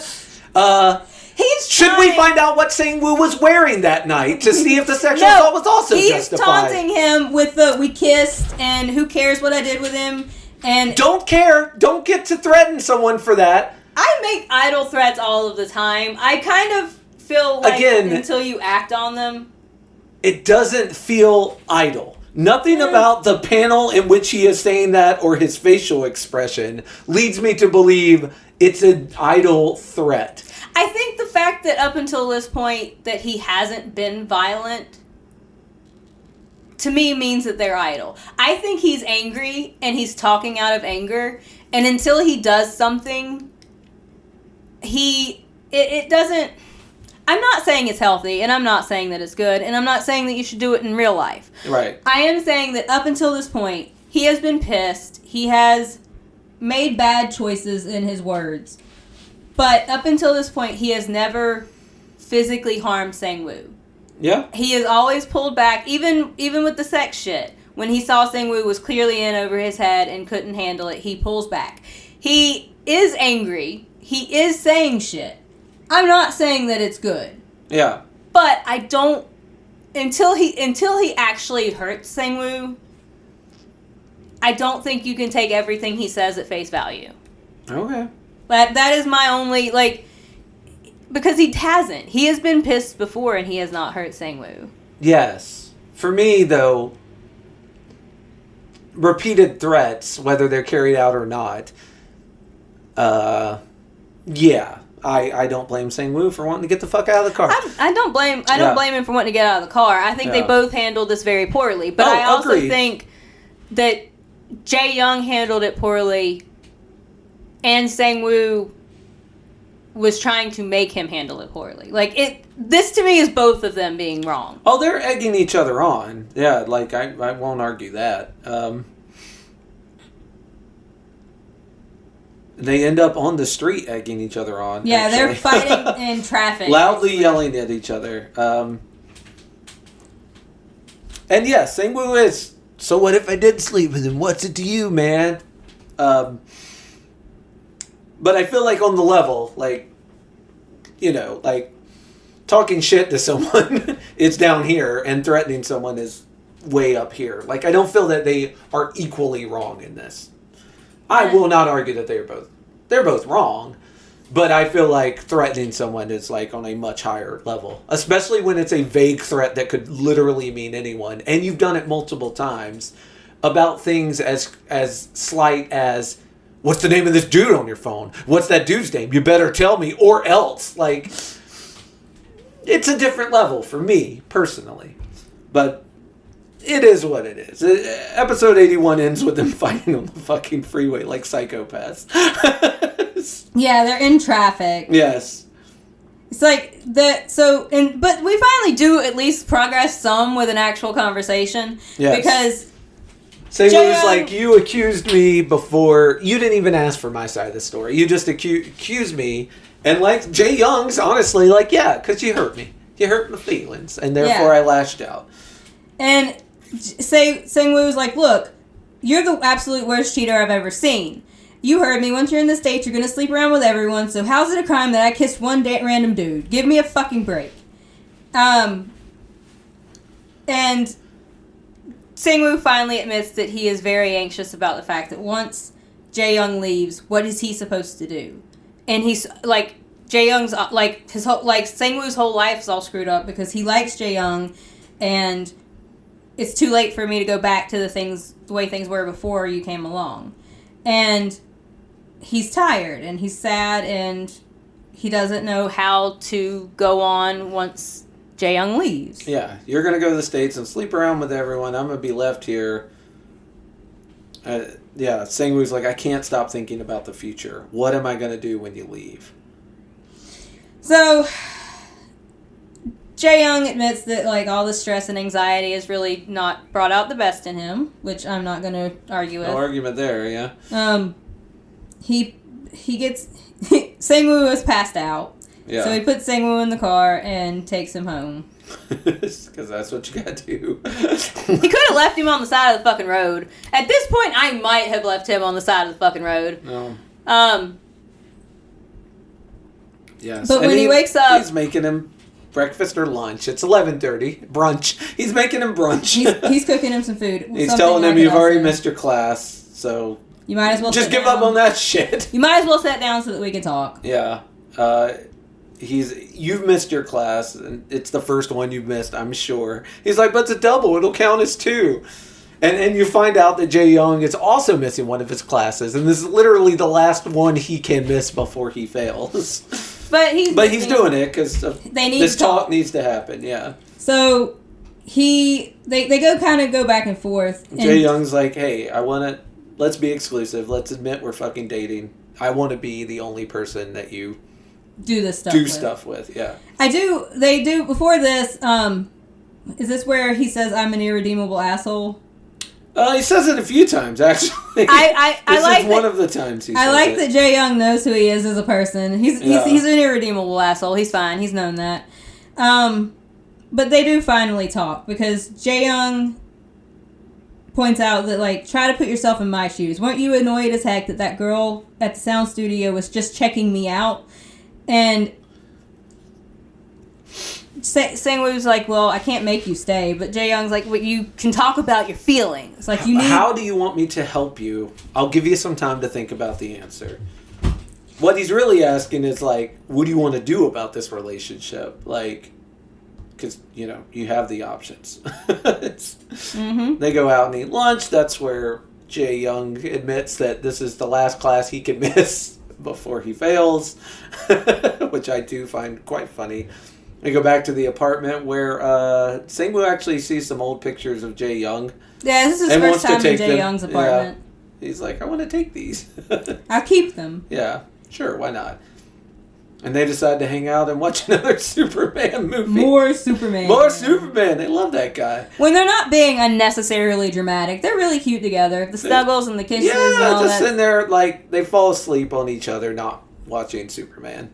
And that's how episode 83 ends. With them all cuddled up and being sweet. It's very cute. They wake up together, and there's more kissing and hugging, and but Sang-woo isn't. So Jae-young kind of looks at him funny, and Sang-woo's like, are you going to say something? And Jae-young's like, yeah, but I got to wait until you catch up. Right. On the elevator escalator. We're still not there yet. Yeah. But they end up not having sex because Sang-woo's not in the right headspace. Yeah, he's like, I'm just in a cuddly place right now. And which is funny because when Jae-young wasn't in the headspace for sex, Sang-woo certainly pushed for that. Yeah, yeah. So they go back and forth. They finish their game. He uploads the final dev files or whatever. They decide they're going to get champagne and steak and have a nice little celebration out of it. So the game is pretty much finished. Yeah. Sang-woo gets Jae-young's help with his PowerPoint. So a nice flashback all the way to, like, season 1. Where, if you recall, Sang-woo, not good at PowerPoint. And Jae-young helps him make a not shitty PowerPoint in return for a kiss per page. It's like a 36-page I really enjoy PowerPoint. how much they get joy from working together. Yeah. They both want their game to be good for each other. Yeah. Like, in the beginning, when Jae-young signed on to this project, he reflects that he wants Sang-woo to have this for his resume and for him to have something to be proud of. And now Sang-woo wants this game to be done because him and Jae-young have worked on it together. It's going to be the gravestone on the end of their relationship. At least that's what they both think at this point. So he asks for help on this PowerPoint presentation, and Sang-woo's like, it goes from I don't work for free to yay, I'll be done in 10 seconds for kisses really quickly. Yeah.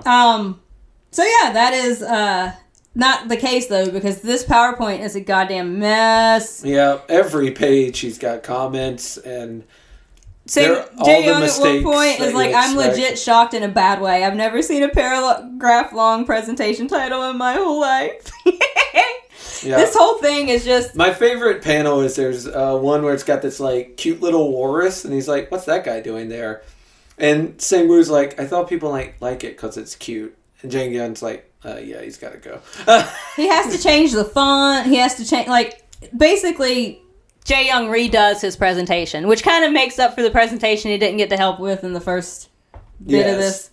And to the point, Sang-woo is watching Jae-young work, and he straight out says, out loud, I think I'm falling for you. Which stops hold the fucking phone. Everything pauses. Because somehow Jae-young did not realize this a million years ago. This panel where Sang-woo is just sitting in like the red dark and you just see his eyes. Yeah, he's like, oh my god, did I just say that out loud? Yeah, he's scared to death. What did I do? Oh my god. And he does the thing he does best when he is feeling too many emotions. The bitch runs. Bitch is a track star. Yeah. So I did not see this coming again. The old runaway. I was like, man... You know, Sang-woo, for all the progress you've made, we fall back on our tried and true. 2 steps forward, 1 step back in this comic. Yeah, we fall back in our tried and true. I like though that he just lets it fall out naturally after reflecting on it for a few seconds. He's just naturally like, "Oh, I'm in love with you." Like it's just a thing now. Yeah. Look, what I said back there was just a slip of the tongue. They run around the tracks. They run around like the tennis courts. Yeah. And Jae-young is like, "We need to talk. I want to talk to you about this." Yeah. And Sang-woo's like, "Nah, dog." I didn't mean it. And he runs away. And Jae-young lets him run. Jae-young's like, "Fine." He says, "Don't follow me. I gotta go." And he knows, like, he starts reflecting on it. Sang-woo reflects on it, and he realizes that, like, all the time they spent together, all of the stuff that they've done. This isn't just about It's not urges. Just urges. Like, he is in love with him. Yeah, who would have thought? It took him a minute. And he keeps trying to type up different messages on how to explain it to Jae-young. And finally, it's exam in 2 weeks, all meetings canceled. Actually, let's communicate via emails from now on. Click. Sends it. Jae-young sends back a question about which pair of glasses would be better. Because he's just waiting for... broke his glasses, yeah. He's waiting... Jae-young is still waiting for Sang-woo to catch up. That's all that this is. And he's going to let him have his little temper tantrum. And then he's going to keep on going. Because... But Sang-woo still can't focus, and he's having trouble in his classes. And poor GA gets pulled back into this mess GA, welcome back. Sang-woo doesn't have any friends. First of all, he would. Like, GA would be his friend if not for Jae-young. He would have exactly one friend. But Sang-woo basically talks GA into helping him with the problem. And bribes her with food because he literally knows nothing about her except that she consumes calories to live like all humans. Like, that is like the one bit of knowledge he's picked up about her.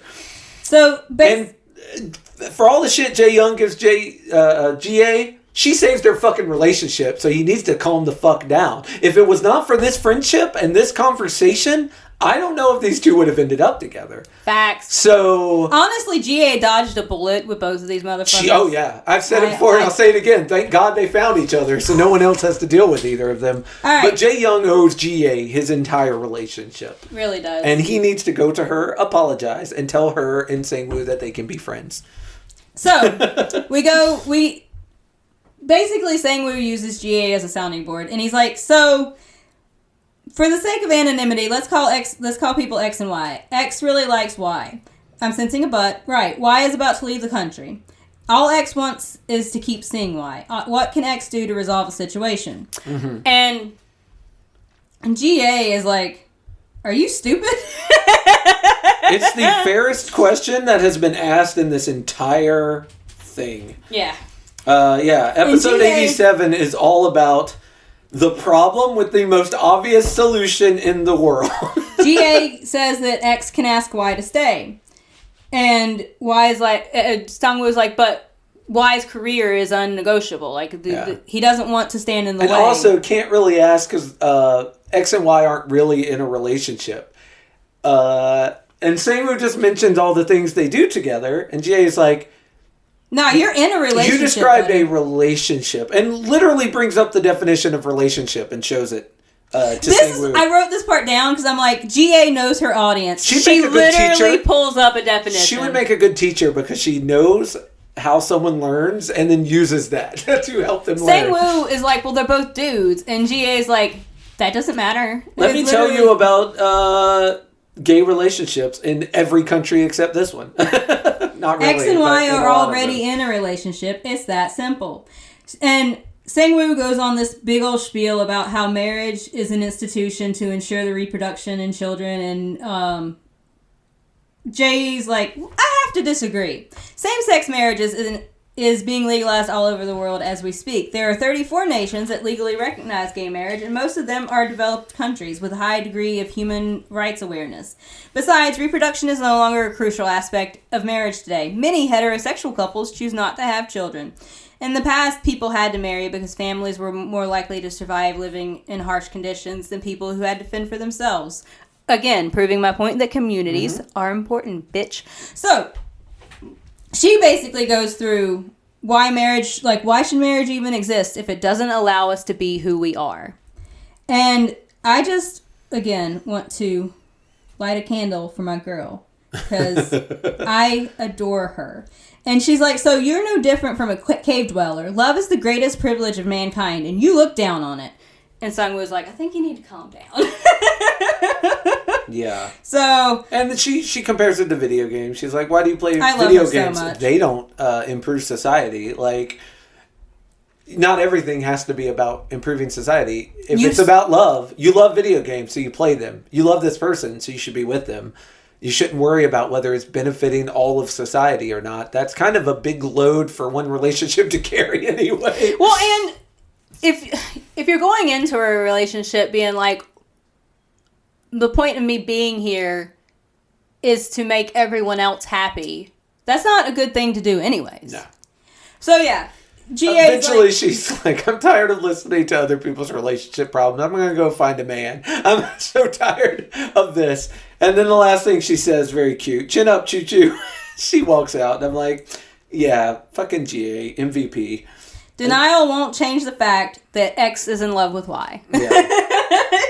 and they're in a relationship. And the beginning of episode 88 leaves Sangwoo pondering her words as he sits so alone smart, in the office. Sangwoo really needs classroom. Basic shit spelled out for him. Yeah. It has to be a lack of imagination. Like, he needs basic shit told to him piecemeal. Like, I cannot... It's what works for him. Yeah. So, Sangwoo reflects on his relationship with Jae-young, and when he's walking, he meets up with the dude who... his lab partner, yeah. He was doing that thing with, and... They got a 19 out of 20 on their presentation. They lost one point for the actual presentation part, which was the part the nerdy guy handled, and he apologizes. Sangwoo doesn't really care, which again, this is a brand new Sangwoo, everybody. Yeah, and in the middle of that, he sees a picture of Jae-young as a pirate, and gets in line to get tickets for the play so that he can watch. Yeah, he never got to see Jae-young perform, so he's finally going to do it. And he gets in line, and then right as they get... sold out, motherfucker. He does get a poster, though. Yeah, he does get a poster, for whatever that's worth. Which he takes a picture of, and I wrote down here that Sangwoo is my chibi girl who will be this as she grows up, taking pictures of things just in case. Yeah. Because he doesn't want anything to happen to the poster, and if something does... Yeah. But he only gets a poster Jae-young calls him about their funding. He does not answer the phone, so instead you have to have a long, complicated text message back and forth about that. Which leads Sang-woo into scrolling all the way up. Yeah. To reread all of their text messages.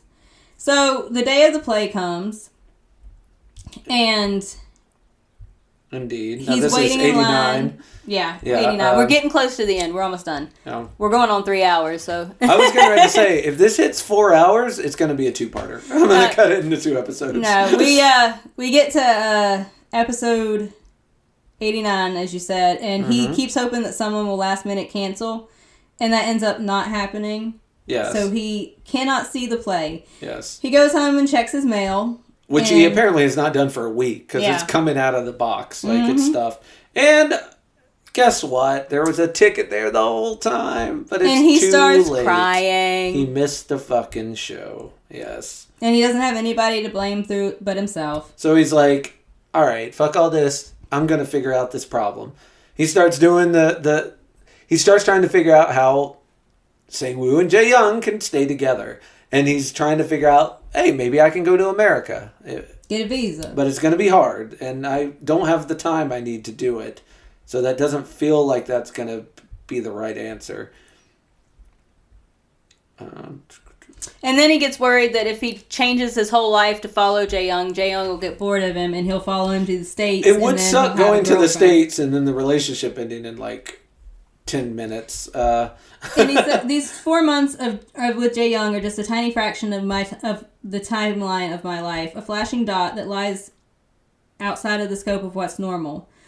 I'll probably remember it as the happiest and wildest time of my life, but even without him, life will go on.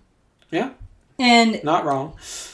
He knows that Jae-young isn't the thing he has to have, but he realizes that Jae-young is a thing that he wants. And he thought of himself as Superman up until this kryptonite came along and left me as vulnerable as everyone else. Ain't that a problem? So he's just a person. God, that and sucks. You once said I was an emotionless robot. That is no longer true. That's got to be rough. Yeah, it's hard to realize that you're human. Episode 90 opens with we being at the end of school. School's out for and everything summer. Reminds him of Jae-young. Yeah, he's not getting over him fast. He deletes all his pictures of him and then wastes a bunch of time trying to figure out how to get them back. He's done this like 3 times. Yes. He's like a child throwing a temper tantrum when he throws the toy. Yep. And then he walks away and then he has to go dig it out of wherever he threw it. Typing into his search engine how to get over unrequited love. Which is not true. And then changes it to how to get over someone. He's like, yeah, well, he admits it. Even in his search engine, he admits it. He wonders, will I ever move past this? He gets a Coke because it's red and it makes him think of Jae-young. And then he goes and lays out on the lawn. He eats at the pizza place that they ate at. Like, he's doing all the things and going to all the places. And, of course, he's going back through the whole relationship. But all of that comes to, I miss him badly. And Jae-young finds him, and he's like, well, I got good news and bad news. Yep. The good news is he's getting out of his apartment. Yep. Bad news is Sang-woo's going to help him move. Yep. So he bribes him with kisses, because that is how we function around here. This is how we get things to happen. Kisses covered by their jackets, so no one can see. Yep. A red jacket, if you were wondering. We got one theme, man. Yes. Episode 91, it's moving day! With all the boxes. Yes. And so Sang-woo finally asks where he's moving to, and Jae-young's like, closer to campus. Yeah, right. He's being very... cagey. Yeah. And basically he starts... He kind of licks on him and makes him... Sang-woo gets his feelings hurt because he doesn't know where Jae-young is going, and Jae-young won't tell him. Yeah. And so he says, once I'm done helping you move, I don't want to hear from you anymore. Right. And everyone really wants to believe their heartache is unlike anything else ever seen in the world. Jae-young has made peace with the fact that he's in love with Sang-woo, and Sang-woo just doesn't... Yeah. Yeah. So anyways... They get the boxes, they get everything in the car, and then they pull up in front of Song-woo's building. Jae Young has decided he's moving in with Song-woo. Song-woo's the last to know. And man, talk about gutsy. Like, you're invading my personal space. Go grab a hotel room or something. Yeah. No, you don't get to Song-woo me in that voice. And he straight up says, "I'm gonna miss you," which is Jae Young's like, I've always thought of myself as a dom, but maybe I've got a bit of a masochistic streak. Yeah, you'd have to. Oh no, I'm sorry. He only thinks I'm gonna miss you. You're the one person I like, but I can't have you, and runs away. My mistake. I thought he said I'm going to miss you and then ran away, but he doesn't. He only thinks I'm going to miss you and then runs away. And of course, we get another running scene that takes us into episode 92. Yep. They literally have a car chase scene. They Sang-woo do. gets into a taxi. They're so dramatic. And is like, take me on the interstate, get me out of here. Jae Young does the same. And the taxi driver is trying to get him to stop. Yeah, because the taxi driver's like, I need to be home in 30 minutes. Yeah. I get off the clock in 30 minutes. And Sang-woo's like, I'll pay you double. And also, this is no action movie. I can't outrace this other car. He's following us. He's been following us the whole time. What do you want me to do? Yeah, how can I possibly stop this? And he's like, this guy obviously seems to, like, really want to talk to you. A sane person. You either need to fight him or talk to him. So they finally get to the beach, and that's where they decide they're going to have the heart-to-heart. And Jae Young is like, I've always wanted to go on a trip with you. I guess I finally got my wish. Yeah, we got to the beach. So he wants a cigarette, he chokes on the cigarette, and he handles it poorly. Because smoking's hard when you don't smoke. Exactly! Yeah. And Jae Young takes it from him and gets an indirect kiss, which is really cute. And they start laughing, and then they finally actually talk. Yes, we finally have our talk. Sung-woo reflects on how he has had such a hard time with Jae Young because he keeps changing the boxes and he won't stay. Yeah. He's impulsive. He can't change his mind once he's been fond of something. He does it. He's like, nobody's at fault here. It's not a crime to like someone after all. Is this what being in love feels like? And for Sang-woo to say that, Jesus Christ, only took us 92 episodes, but here we are. Finally. It did take a minute. Here's the thing. This took too long and could have been solved with one conversation. Just one. If anyone here had more than half a brain cell, but it is probably hard to think when all your blood keeps rushing to your dick. Like, well, the Buddhists always say that, like, pain, like, all suffering is about trying to avoid pain. And that's really all these two are doing. I won't go so far as to say that they're idiots, but they really are.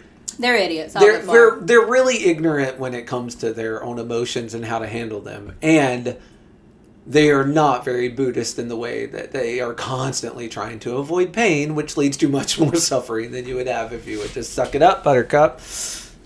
But yeah, that takes us to 93, our final episode. Finally. Where this talk is happening. So, they're kissing, and then Sang-woo starts crying. And Jae Young is like, this wasn't supposed to be a sad day. And they finally, he lets Sang-woo cry it out. Yeah. And it's like, this might be the last time we ever do this, and I have to make my peace with that. And Jae Young is... Jae Young is like, the correct answer is don't leave me. Simple. Yes.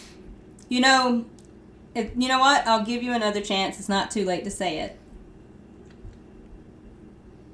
But he was waiting for someone to message him back. And basically all that stuff that Sang-woo was looking up on the computer about how to go to America with him or whatever is also stuff Jae Young has been working on. That's the real reason why he asked for a student ID number. Yep. He's been trying to sign him up so that he could go to college with him in the United States. Yeah. And Jae Young said, the truth is, your exam period was a test run for me, seeing if I'd be able to handle a long-distance relationship. But it was a disaster. You have no idea how many times I found myself standing outside of your apartment. He audited 3 of his classes.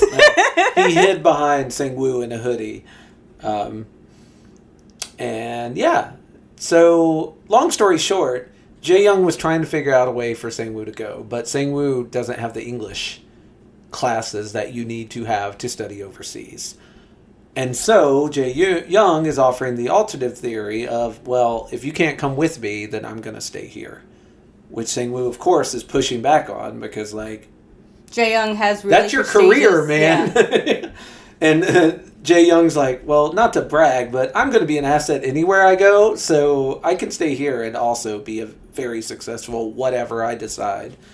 Yeah, that's the thing. Like, I do agree that Sang-woo has a right to be worried about his career, and it's nice that he cares that Jae-young gets to be successful. Yeah. But it's not like Jae-young only had one opportunity. It wasn't like this was the one thing. And it's also not Sang-woo's choice to make. It is also not. Like, Sang-woo can't sacrifice himself for Jae-young's career without Jae-young's consent. Like, I mean, he could if Jae-young was less forceful, but he can't because Jae-young won't accept that. Like...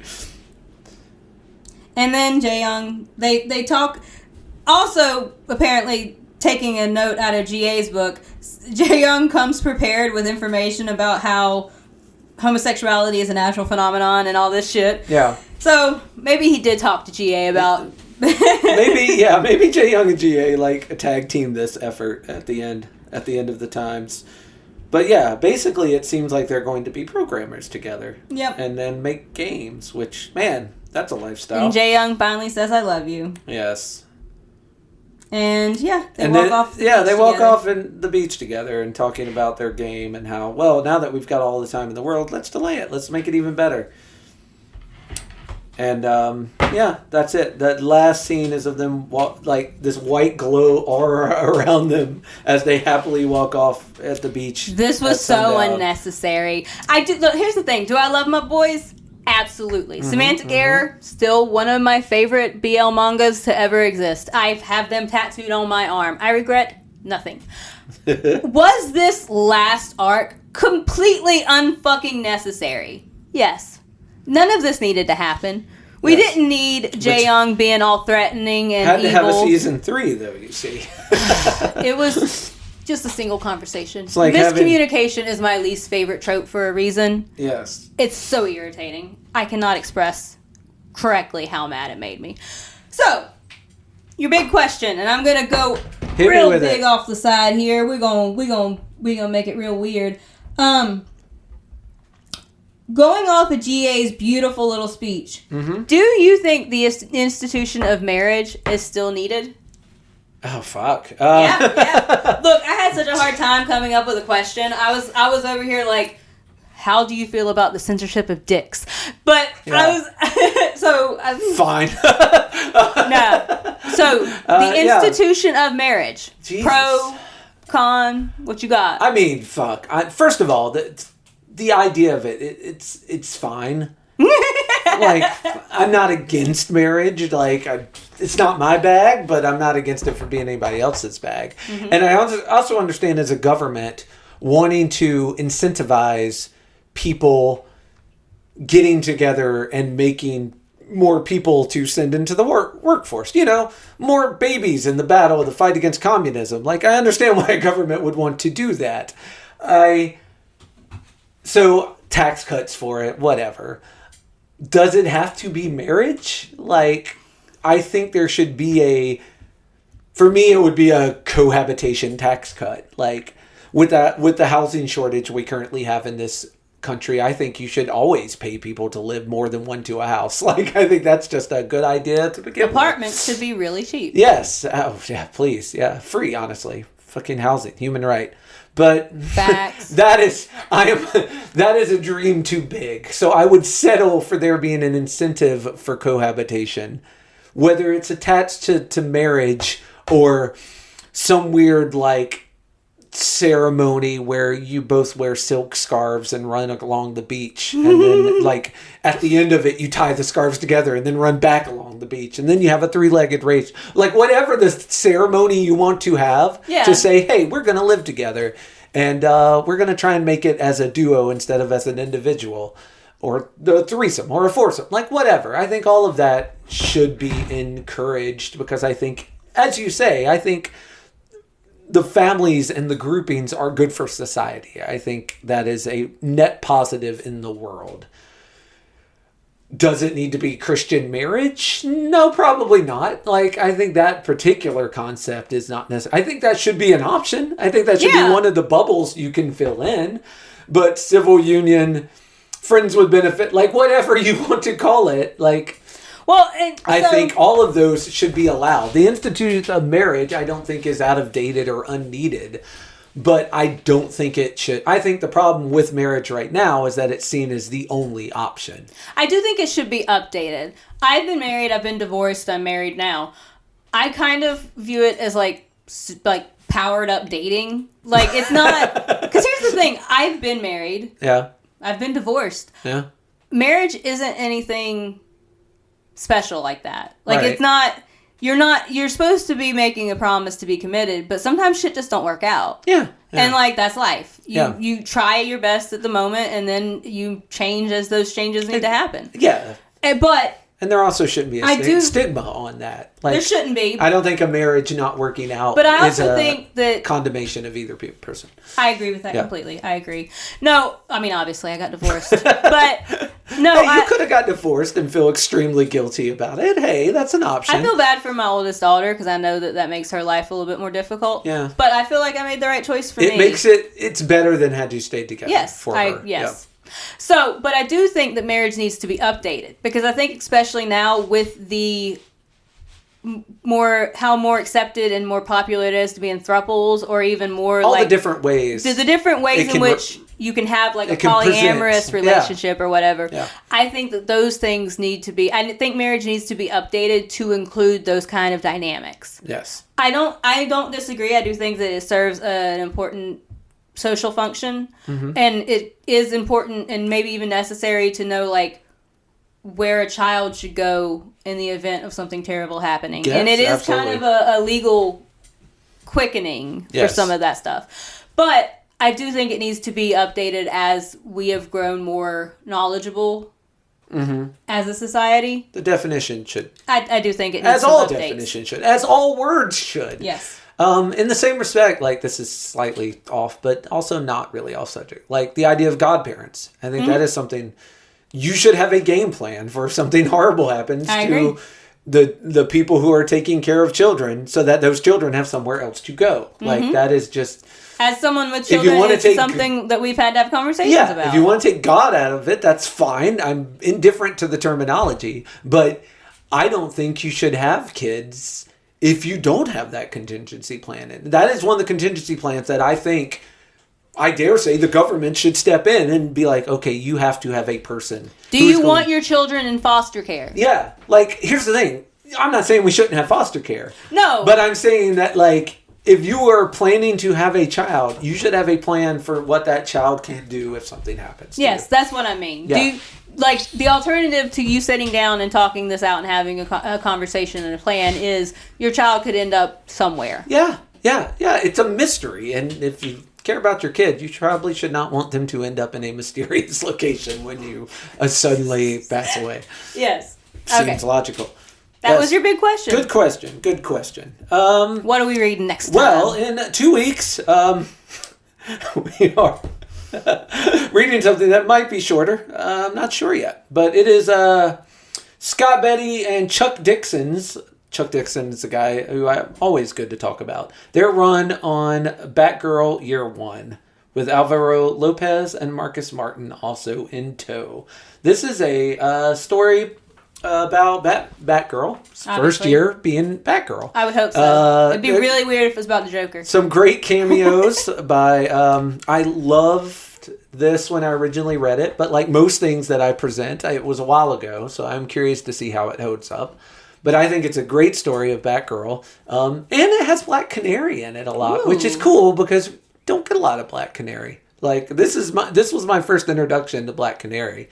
And she's completely divorced from Green Arrow at this point. So it's just Black Canary. Thank God. That dude's an edgelord. She could do better. He's so edgelord. And I'm like, you can't wear a Robin Hood hat and be an edgelord. I'm sorry. They just don't. Those two things are diametrically opposed. Right? Pick a lane, bitch. But yes, Batgirl Year 1 with Scott, Betty, and Chuck Dixon is what we're reading in 2 weeks. So come back in 2 weeks for that. Until then, after you listen to this episode, go look in our comments because there's all sorts of useful information there about all the different places to find us and engage with us, and also link to our Patreon if you like what you've heard and have any interest in giving money. There are lots of tiers with lots of wonderful prizes. But yeah, until then, you should be your own ally and only enjoy relationships like the ones you see in Semantic Do not do Error that. on paper. Only enjoy those relationships in fiction. Yes. Okay. Yeah. I thought you were going somewhere else with that. No. Do not. Yes. These kind of things are best enjoyed where no one can get harmed. Because I feel like someone would have gotten ran over if you decided to have a big fight in the middle of the road. Yes. And you're going to put your back out if you try and have sex in a car as small as that one. For now. Bye-bye. Peace.